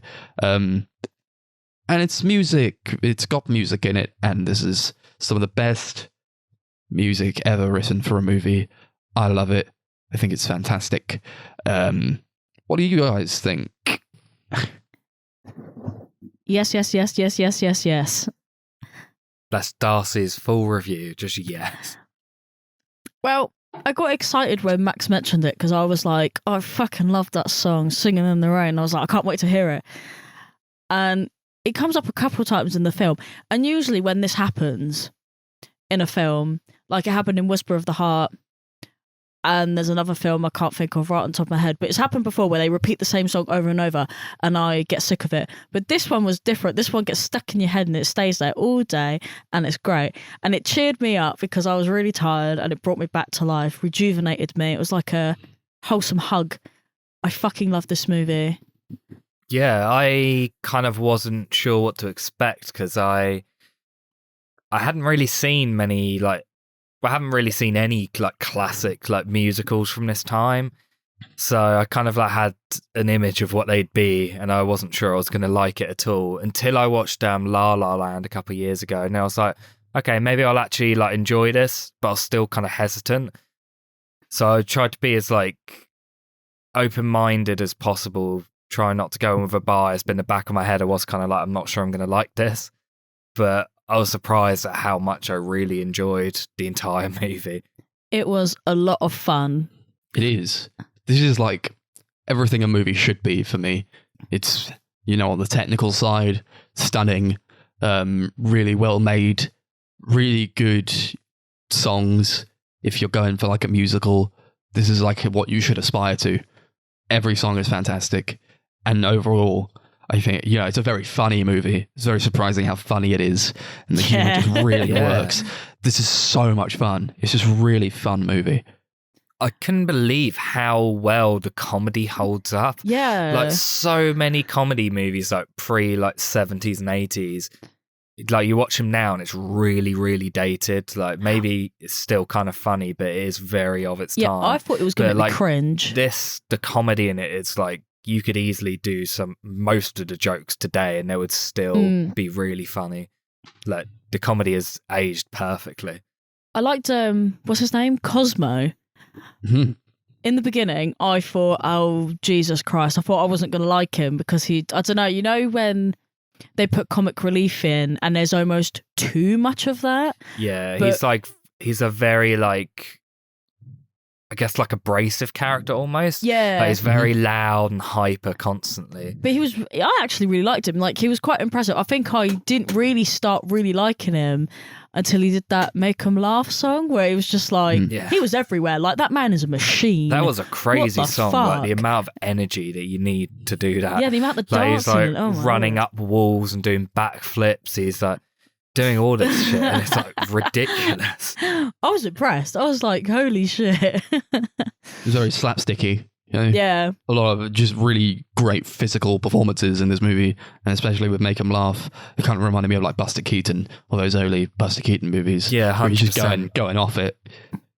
Yeah, it's like, I think his entire performance is very much like almost a love letter to that like silent movie comedic style, like Buster Keaton or Charlie Chaplin, that sort of thing. Yeah, I saw you writing the note and then you spelled Charlie wrong, and I was like, me and Max were just like looking over your shoulder as you were like writing stuff. Yeah. And then Chris like got up and went to the toilet when Singing in the Rain came on. Yeah, I'm because going to tell you off it. again for this because it pissed me off. I was like, halfway through the song, you could have just waited an extra minute. The only reason I went then is because I've seen that scene loads and loads of times. So I was like, okay, this is a bit that I actually like know really well. Right. So it's not like I'm missing something if I go to the toilet now. Right, but listen, right? We paused it for you, and then you had the audacity to do it halfway through the scene. You couldn't have just done it before. You knew the scene was happening. Why didn't you just do it at the beginning? I didn't think you'd pause it because I was like, I've seen this bit before. I thought you'd just carry on. Well, no. Me and Max were vibing. We were having a great fucking time. And then you went, I'm going to go to the toilet. And I was like... Well, besides that, it's a fantastic song, a fantastic scene, really good set piece. It's great. I love it. It's like really one of the most song, famous scenes in any film. Literally, I've heard that song and seen many renditions of people like mimicking it, I suppose. Yeah. My favourite one being in Keenan and Kel, where they're doing it and it's like orange soda. I like how that was the first thing that you said. Like, we were just watching it and he went, this reminds me of that Keenan and Kel episode. I was like, what? It's because I used to love that show, and that's like one of the only bits in that show that like really sticks out in my mind because I thought it was just so funny. I mean, it's really raining down heavy. I guess I suppose they were using a rain machine. It's excessive amount of rain, and Don, played by Gene Kelly, he's just having fun. He's really like high on life. He's decided, I'm gonna make a musical. It's gonna be a talking musical, and we're gonna sing. And then he goes out into the rain with his umbrella, and just a really great set piece, great choreography, spinning around, doing all kinds of stuff. Yeah, it's just really lovely to watch. Surprising he didn't get really sick from that though. It was a lot, wasn't it? It was just a lot of... Woo! That was me spinning my hand, by the way. Yeah. He could have got like hypothermia or something. Gives his umbrella away and he's like, I don't need this umbrella. Here, you take it. Oh, whoa. This guy's a nutter. The way he was dancing with it, that umbrella was basically useless anyway. Like he was just getting soaked anyway. Yes, well, it was like a prop. Yeah, he was like, fuck it. A lot of things they use for just like props, and there's a lot in this movie where I think the acting is fantastic. It's really good acting, but I think they ham it up a lot. There's just people who talk really, really fast, just without stopping, without taking a breath. It's like, yes, this is showbiz, baby. This is exactly what I want to see from this kind of movie that's trying to capture cinema in such a way so as to give it a bit more flamboyance and a bit more pizzazz. It's very, it has to be a musical. If it's not a musical and they had this kind of energy throughout, it would take something away from it. Yeah, definitely. I think they do a great job of like portraying Hollywood at this time as well, like showing how the studio system works and how like audiences react to film and stuff, and like audience trends and all this stuff. I think it really handles it well. I really like that bit where they're about to do film the film just before it becomes a musical, and they're going through like the studio sets, and then you see like the other films that are being filmed at the same time, and how they do it with like the big screens and stuff, because obviously they didn't have the technology back then, so they're just putting a projector on, and then they have like this static car and stuff. I just thought it was really cool, very interesting. I don't know if there's been a time in cinema where the shift has been on such a massive scale where just everything has to change, because you're going from silent movies where nobody's talking to movies as we see them now, where people are talking, and you have to account for, microphones and all these things that kind of can fuck with you when you're making a movie. I did like that bit where the guy's on the where he's introducing what a talkie would look like, and everyone's like, "Oh, but you're over here," and he goes, "Yeah, I'm talking into the microphone," and everyone's like, "What? This won't catch on. What's a talkie? It doesn't make any sense." I feel like there's been a lot of moments in history, like film history, where there's been like big trends that have kind of changed a lot of what's going to happen, but not completely like reinvented the entire industry. Like the only one recently I can think of off the top of my head is like when 3D became a huge thing in like the late 2000s, early 2010s, where like every film was suddenly in 3D. Yeah, I wish that wasn't like going from sound to, or from silent to sound, where suddenly everything had to change, and it was like there was no room for the old medium anymore. I mean, personally, it also didn't catch on. Yeah, because when you make a film in 3D, I suppose there's a lot that has to change from when you make a film that's not 3D. But I guess that's kind of just a fad that happened. Yeah, you can still see films in 3D, which I found out the other day. I had no clue, but when I was trying to like find an IMAX screening of Dune, I found out they were showing it in 3D. Oh yeah, like they tried to do 4D at one point, didn't they? And I don't think that caught on like at all. There's still cinemas that do it. Oh, they do. Yeah, where like your seat like rumbles and stuff, and like sprays you with shit. I mean, not to be that kind of person, but if I'm at the cinema, I know I'm at a cinema. Don't spray me with water. I know where I am. Just kind of ruins the experience. Yeah. I just want to watch it. Because that sort of thing's like a gimmick, whereas sound's like integral to telling a story. Yeah, that is true. I feel like silent movies moving on to talkies, quote unquote, was probably one of the best things to ever happen. Yeah. And I think the film does a good job of like capturing the excitement, but also kind of paranoia of that like transition. How like a lot of people are like really excited for this thing, and some people are like, it's just a fad, it's never going to catch on, and some people are like, what does this mean for us? We're like fucks now, and all this stuff. You get like a lot of actors who just couldn't hack it. They have to stop. You get this mass employment of diction coaches trying to teach people how to speak properly. It's very funny when like you can see that Don's really getting into it, but Lena is clearly just terrible at it because her voice is so nasally and high. I can't stand him. Like, no, I can't stand him. I can't stand him. It's like, oh, she's so annoying. But her performance, who plays her? Come on, I've got to look this up. Jean Hagen, fantastic performance. She's she's like really good. She's so like bumbly and very like easy to detest, but in a way that's super fun. Yeah. My favourite scene in the whole movie is when they're like first trying to shoot with her using the microphone, and they're trying to like find the perfect spot for the microphone, and like the director's like, you got to speak into the microphone here, and like he goes back into the audio booth and like you can't hear her, or like she like moves around, you can hear her like briefly like say something and then she moves away, and then they like put the microphone into a brooch and like you can still only hear like a bit of it, and they find the perfect spot for it, and then like someone yanks the cable and like rips her onto the ground. It's just like a really, really funny scene. It's like, this is a health and safety hazard, so he just like yanks it out and she comes crashing down. Yeah, I think you really could good. imagine that probably happening, because like imagine how well, not necessarily with like people talking into a microphone, but it must have been quite difficult to do a placement on a microphone that's like yay big, you know. She has like no awareness whatsoever. She's just completely in her own head. She's the star of the show. You know, she doesn't even realize that like her and Don's relationship is not real. It's just an act. And Don just really doesn't like Lena at all. No, I think that's kind of commenting on like even just back in the day, just like fake relationships of actors who maybe they look pretty together for the public, but they just aren't suited. Like I was thinking about that when we were watching it. I thought, like, you know how they have to like pretend that they're together and like kiss on screen and stuff like that.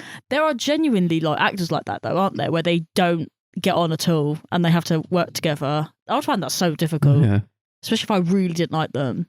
Yeah, like in the X-Files, where the two leads got married and then got divorced within the span of the show, so they hated each other for the last couple seasons. Oh Jesus, that's a lot.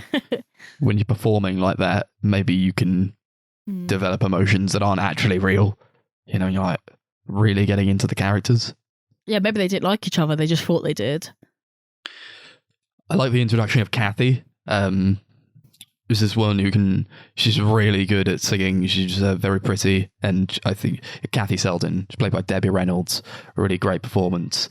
I like the way she's introduced, where like Don's like, I've got to go. So he's trying to get away from like people swamping him for autographs. So he like jumps onto a tram and then he runs across the tram that's going across the road, and then he jumps into Kathy's car. I'm like, holy shit. That was some Buster Keaton shit right there, but it's also like really scary, especially for her. I was like, yeah, just choreography wise, really good in terms of the stunt choreography, but like just for her to have this random dude just jump into her car, that's crazy. And then like she has to pull over, and the policeman's there, and he's like, oh, you're Don Lockwood. I love you, man. And he's just like, you're a very lucky lady. And then he just walks on. It's so fucking stupid. She says that Don's not a real actor because he's in the movies and not on the stage where people could hear him. That was quite interesting. Yeah, that's kind of where I thought the film was going to be going. I didn't actually know the plot of the movie before watching it. So I was like, oh, is it going to be like him trying to prove himself as a serious actor? But it wasn't really that at all. No. But he kind of does. Yeah. He basically makes this movie. Yeah, he has that crisis of confidence, doesn't he? When the talkie goes wrong and he's like, oh no, I'm finished. And everyone's like, no, you're not. Make it into a musical. And he's like, of course. Yeah, I mean, to be fair, the introduction of sound into film, I think, kind of made actors, like film actors, have to actually be better at their job. And that's why a lot of the silent film stars couldn't do it, because they weren't really good actors. Yeah. Ooh. I'm just going to say that I love it one more time, because I did. Really, really creative visuals throughout. There's like loads of bits where I was genuinely like in like awe of how like incredible some of the like effects look. Like a lot of really great visual effects, and it's like I was bits where I was like, how the fuck were they able to do that in like the 50s? Yeah, it's like poured in color. There's like no single set piece that I feel is bad or even like just fine. It's all fantastic. There's this huge sequence. What is it? The song "Gotta Dance"? Gotta dance. So they sing like "Gotta Dance." It's a really good song with fabulous sets using so much color. even though like this is kind of like a dream, I guess. I like the way that they use color within the movie that they're making within this movie. Even though it's going to be translated into black and white, they still really want it to be vibrant, as vibrant as they can make it. And this just super long dance sequence, basically, when there's no singing whatsoever, but it's all reliant on these big group performances, this great group dance that Don's kind of leading, and it looks fantastic. Yeah, and it leads into that really, really beautiful shot of where it's like just a completely empty room with like this white staircase, and it's like one of them standing there like with his arms open, and the girl like stood at the top of the staircase, like, and it just hangs on that shot, this really like empty, huge shot. Yeah, so I'm glad that you guys like that, because personally I started to stop understanding what was going on for a minute, because I think it just went on for a while, and I was like, I was what a is little bit confused as to what was happening? happening. I had to read up what actually was happening, because I stopped paying attention for a couple minutes because I was like on my phone making notes. And I looked up and I was like, what the fuck's going on now? That's pretty much what happened to me. I looked up and I went, okay, what? Okay, sure. Well, I guess within this dance sequence, it's trying to tell a story. It's very good, I think, the music and the choreography at telling story, where within this one part, I suppose, he sees a woman across the room, and they kind of lock eyes, and then it goes into this elaborate sequence where they're in this set that's kind of like in the clouds. It's all like pink and fluffy, and like the set and the backdrop are used in such a way so as to make it seem like it's going on forever. I really like that.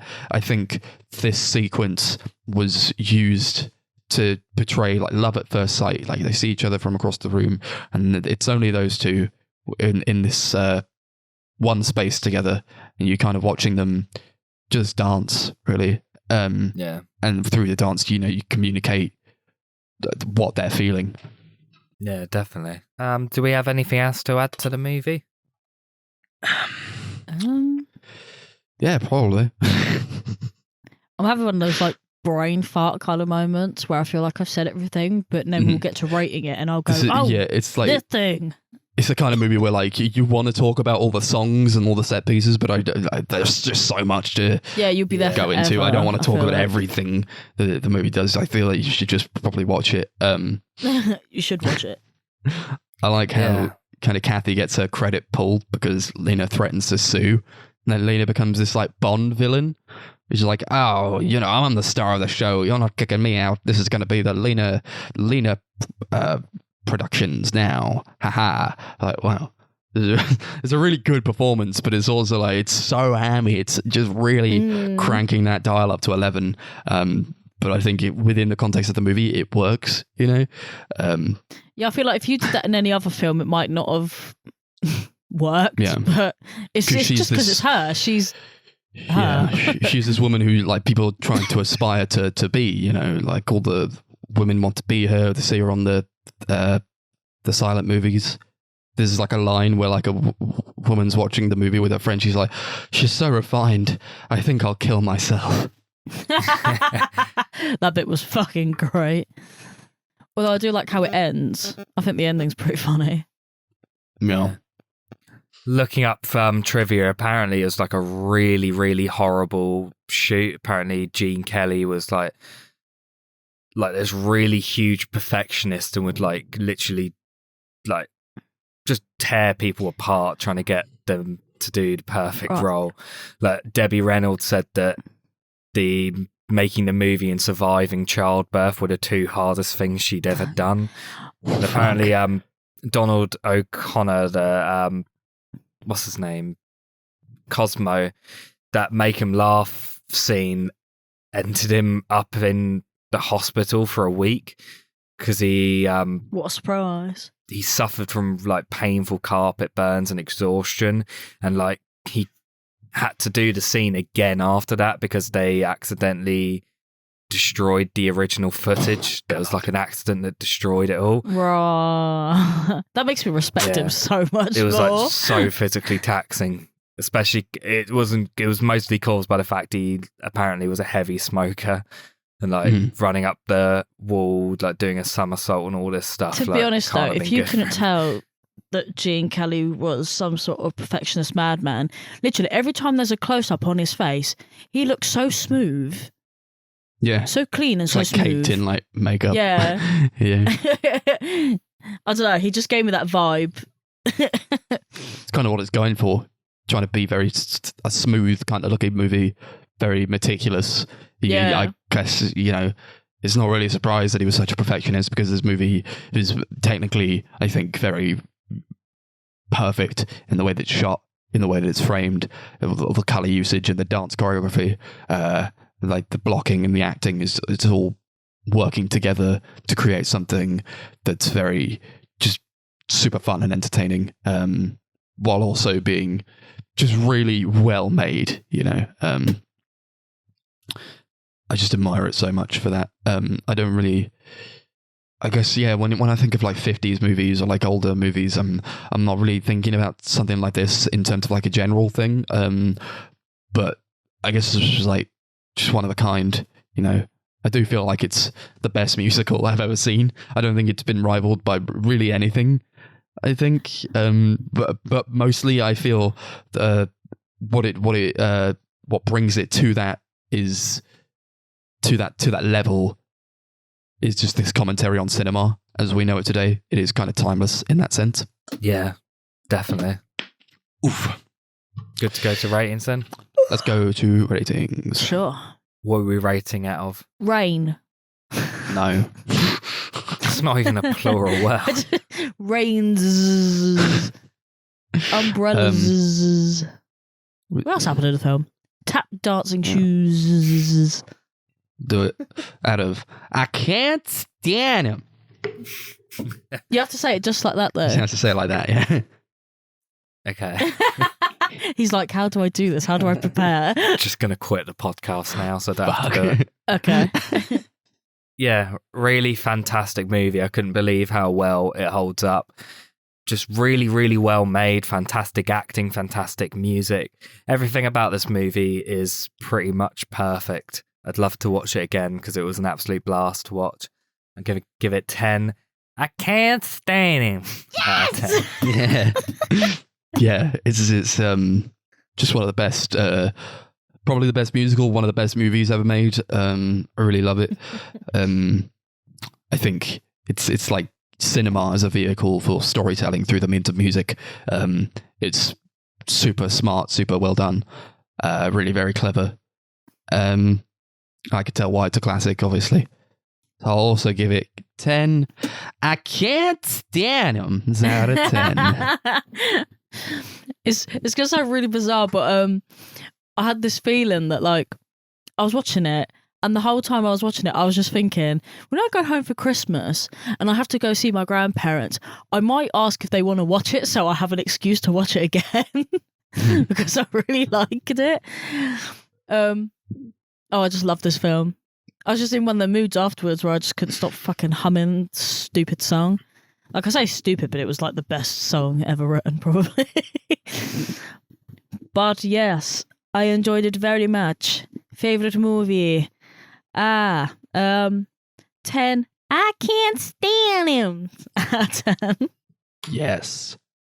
I think it was based on the song Singin' in the Rain anyway. They just got It like the must whole have movie. been. And they based it around that song. It was very interesting. Great.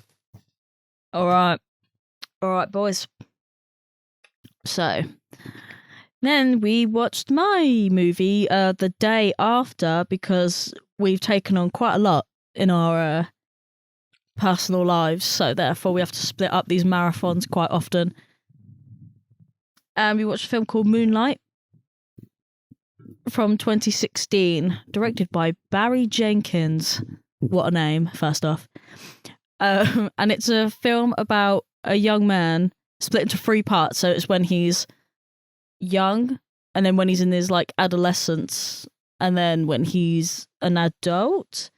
And it basically just talks about things that happen across his life and what changes and how he's like finding himself and all that kind of stuff. Go on then. Who wants to begin with that? That's what it's about, is it? Yeah, it's also about, I know there's a bit more to it, but I don't want to give it away, okay? This is a guy who's battling with kind of feeling very out of the general quotidian of what's expected of him.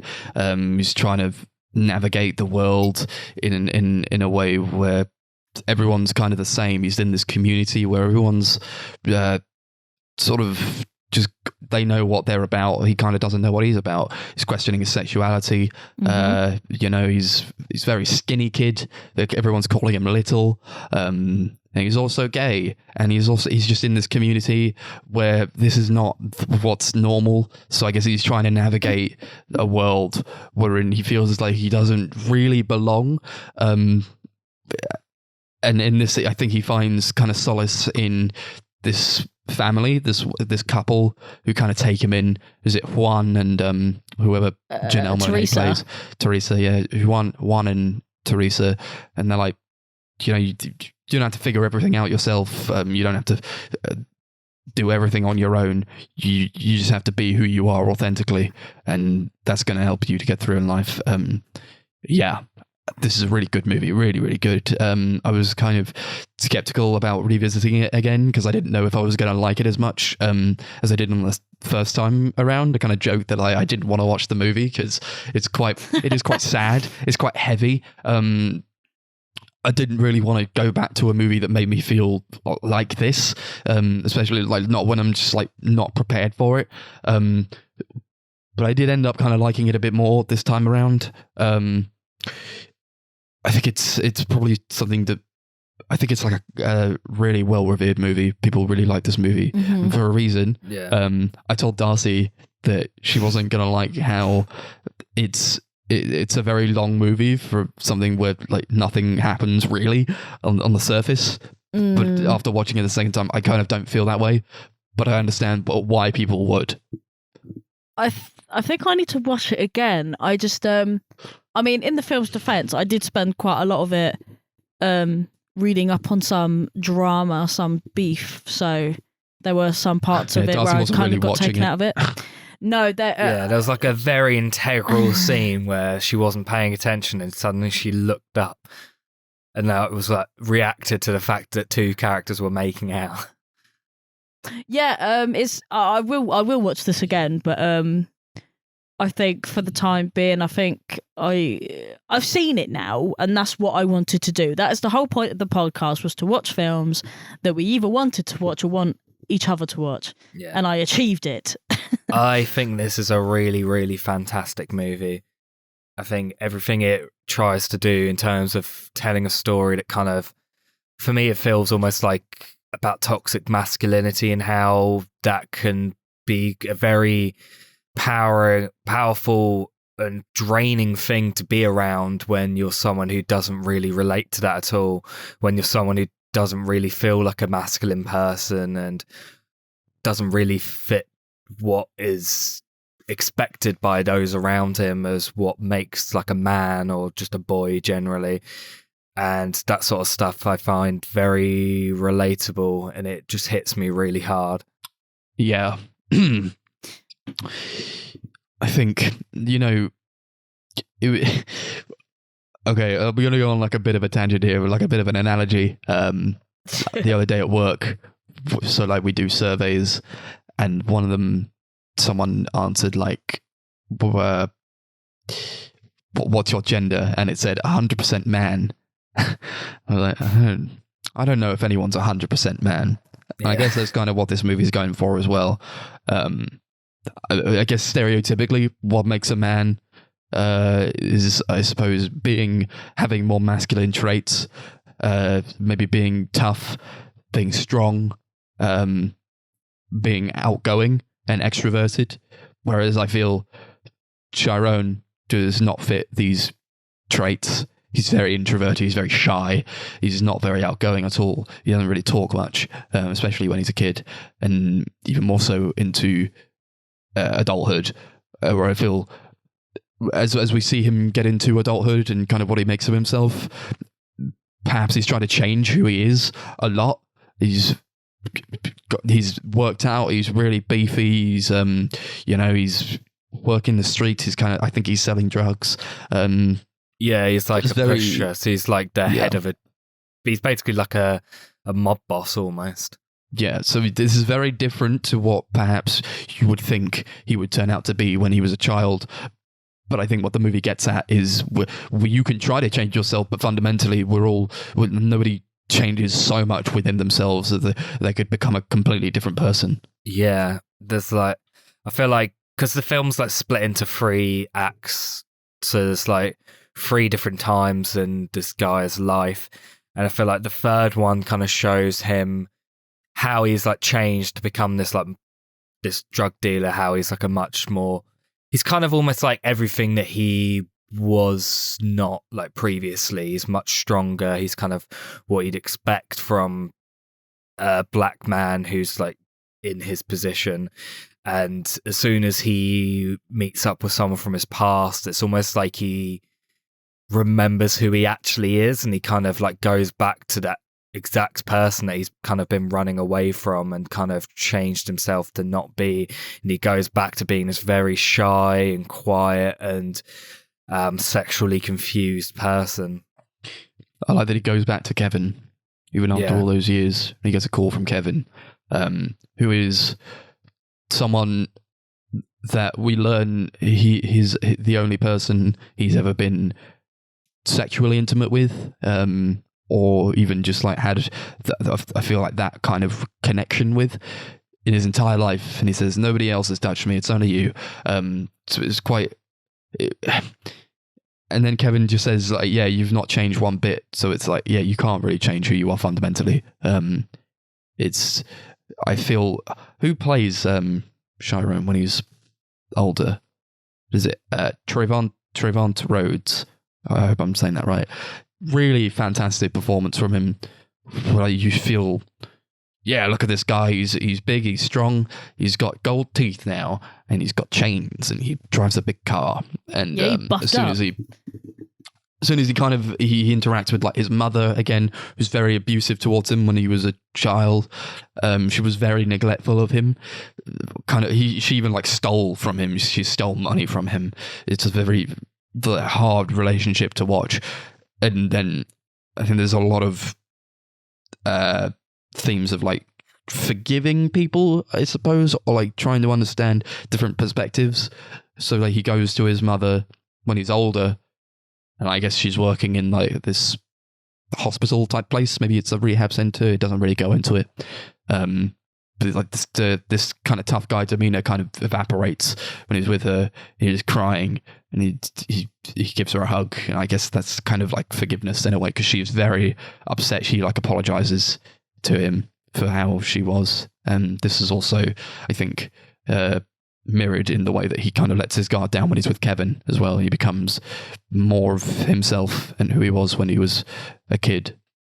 Yeah, I feel like it kind of almost says that you can kind of conform to be like everyone else and pretend you're something that you're not, but at the end of the day, it doesn't completely change who you are. You're always going to be that same person that you're trying to hide away. I've spent pretty much this whole segment just looking at reviews to see if I can muster up a feeling. But I mean, to be honest, I don't know. I mean, do you know what? I'll just watch it again, and I'll just have to chalk that up to myself. But what I thought personally was that I really liked the first part and the second part, and then the third part felt kind of flat to me. But Really? I will watch. I'll just watch it again. I think I just need to, stop reading beef on WhatsApp. And the third part is my pay favorite attention. part of the whole movie. That's what made me give it the rating that I give it. That bit just kind of ties the entire film together for me, and it hits me on such an emotional level. I'll see. I'll just watch it again. I like it a lot. I kind of feel like it's a bit too long. Maybe it is a bit too long. It's like like an hour and 50 or something. I feel like I don't know if it needs to be that long because I was feeling the length. It can sometimes just like scattered around. It felt a bit too slow for me. Where I guess my initial thing saying the Darcy was like it's very long for a movie where on the surface nothing happens. I kind of feel that way slightly, not so much now, but it does come with its trappings, I think. I think it's not that. I just wish more happened. Like I wish there was like more. If they're gonna make a film this long, I wish they kind of like fleshed it out a bit more. I just wanted to see more. I don't know. It's a difficult one to explain. Like I just feel like it just kind of ended, but I kind of wanted to see more. That's I ain't gonna get any fucking sentences out of this. I just feel like I didn't get the whole character. Like I felt like there was more there, but I didn't get it, or I didn't see it, or it just wasn't there. I don't know. Like I said, I'm gonna watch it again because things. I don't know if it could have carried on though. Like if it carried on past the point where it did, perhaps like that's when I really felt like it probably would have been taking the piss, because that's all you kind of need, because he's kind of accepted who he is in that moment. Where it's just like this kind of really sweet moment where Kevin and Chiron are just sat there, and like Chiron's got his head on Kevin's shoulder, and like Kevin's like stroking his head. That's a really sweet moment, and I felt like that was a really good ending, a good way to end it. Yeah, and then it cuts to him as a kid on the beach, and it kind of like it goes back to the character of Juan telling this like story that is I think it was a grandma said about how black kids in Moonlight are like all blue. Yeah. I actually really like in the Moonlight, that black boys look blue. And then Sharon says, oh, so you're called... And then Juan says, so she called me Blue. And Sharon says, so that's your name? You're called Blue? I was like, oh, yeah... That's exactly what he would think. It's really good character development. And Juan says, no, you got to decide who you're going to be. That's not my name. My name is Juan. And do you know what? Of course, everyone calls Chiron Little, so he thinks it's just acceptable to let other people call you something that you're not. But I think that's a big problem with people with like uncommon or foreign names. I've had it a lot with my last name, where people just don't want to care about. They often don't care about how they pronounce it, but it's quite a big thing to me, just heritage wise, I think. And I think beyond that, it's like a comment on who you are as a person. You have to decide who you are as a person. You have to, people are gonna push back. It's just like the world we live in. People are gonna make fun of you. People are gonna take the piss. He's very introverted, he's skinny, he's gay, and it's a very easy target to pick on. But I feel like what this movie gets at is you just need to be yourself authentically, and rebuff these kinds of attacks on your own character, because otherwise you're not going to be able to like live yourself authentically, which I feel like is not something that he was able to do for so long. Yeah. That's what I really get out of the movie. I really I love all the characters in the movie, especially Juan in the first sequence. I love him. He's like such a lovable character and is played so well by Mahershala Ali. I think he gives the best performance in the entire movie. Yeah. I think he's incredible in this role. I think him and Teresa are like the power couple. They're really good. Yeah. They are really good. Yeah, it's a bit sad that Juan's not in it more, but I kind of get it. It makes sense, but it's sad. Yeah, if I say one thing I didn't like is that they weren't in it enough. Well, yeah. I mean, I guess it kind of... Yeah, I think there was like a moment where Chiron says that he moved to Atlanta after what happened, and I kind of took that as like, because you don't see Juan anymore, perhaps he died in some way. Yeah, I think he dies before the second segment. Yeah, he does. I think when he's like referring to what happened, he's referring to What, getting beaten? being Not, imprisoned yeah, with the police for and that, attacking yeah. the kid in school. Mhm. But I'm guessing they don't ever really establish what's happened to Juan. He's just gone. He's dead. Yeah, I guess when he works in that kind of field, Yeah, I it's assume quite it's possible he could have gonna- been killed. However, Mhm. yeah, I liked him Because a lot. they are talking about like Teresa a lot more Mhm. and not Juan. Yeah. But I do like I love their dynamic. Yeah, where I love Juan kind of just like takes him in, like finds him in like this crack house where he's trying to hide from the bullies. He kind of takes him in, he teaches him all these things, teaches him how to swim. Really lovely sequence in like the ocean, where it's almost like baptismal in a way. Where he's Yeah. teaching him how to swim. He tells him, yeah, when you sit in my house, you don't put your back to the door because then you won't know who's coming up behind you.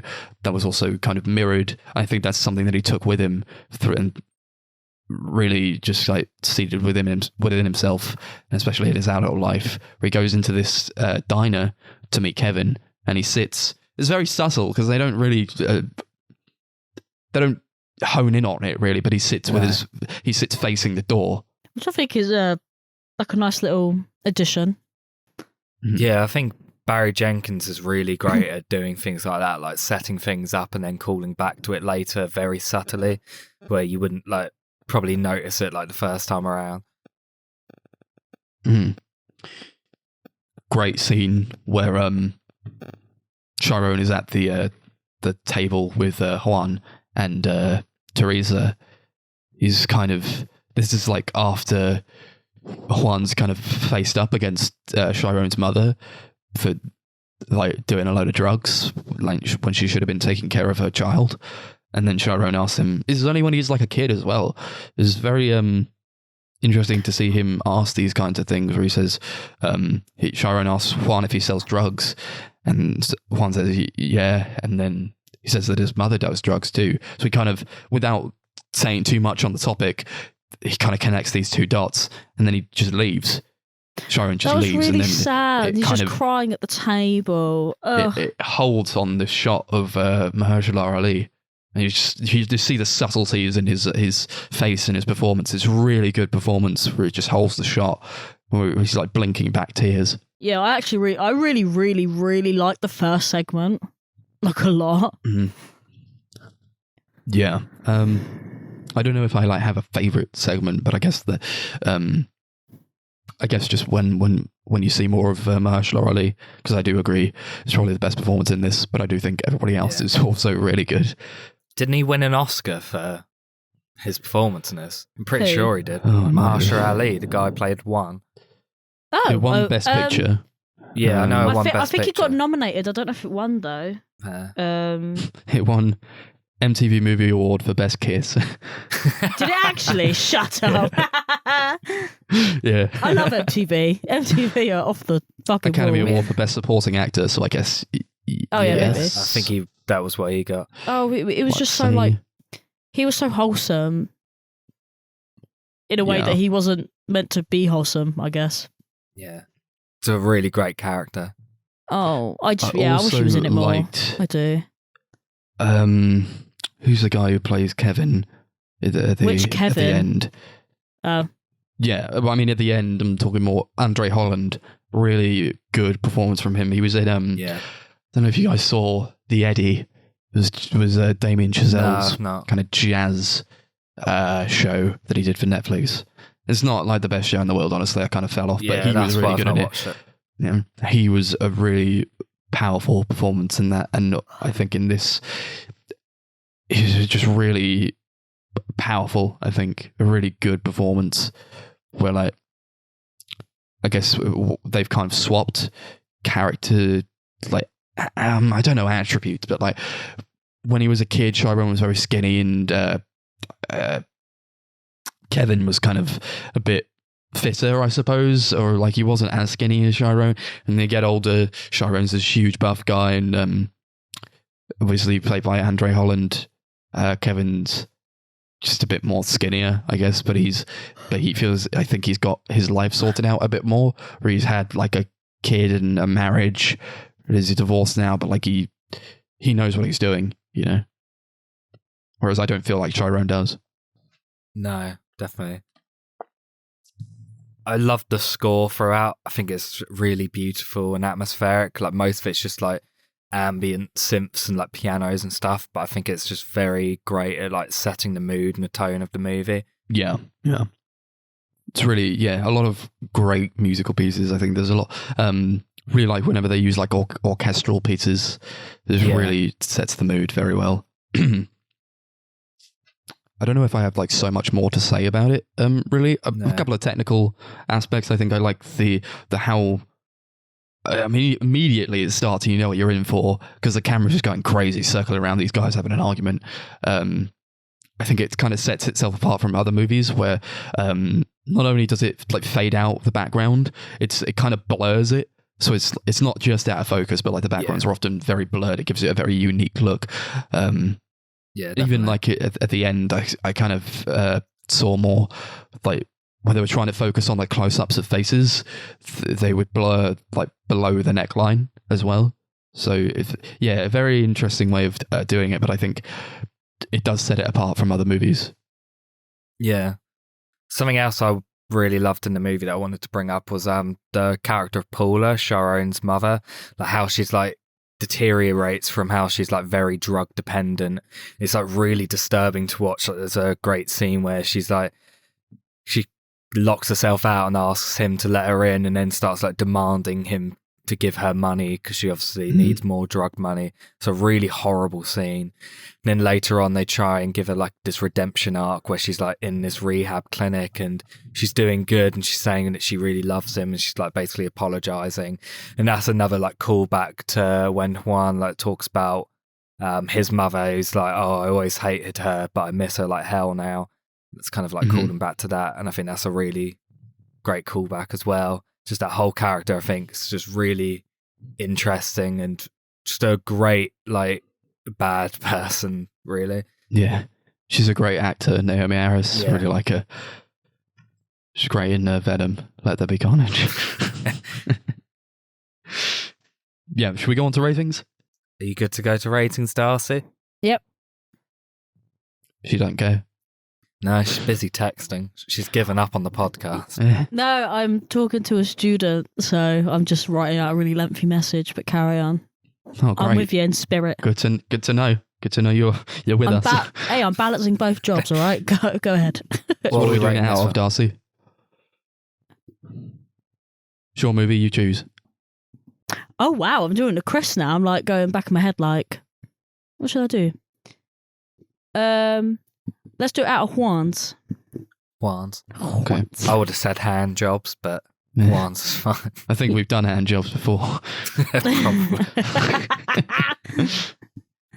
Yeah, really, really powerful, fantastic movie.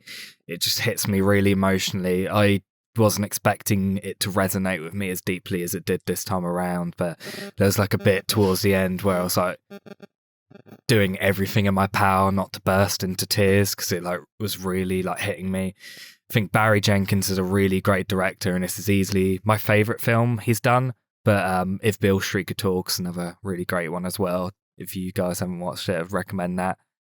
But yeah, I'm going to give this 10 Juans out of 10. Really incredible movie. Yeah, I would like to watch If Beale Street Could Talk. I haven't seen that yet. And of course, you know, The Lion King 2 when that comes out. Yeah, that'll be great.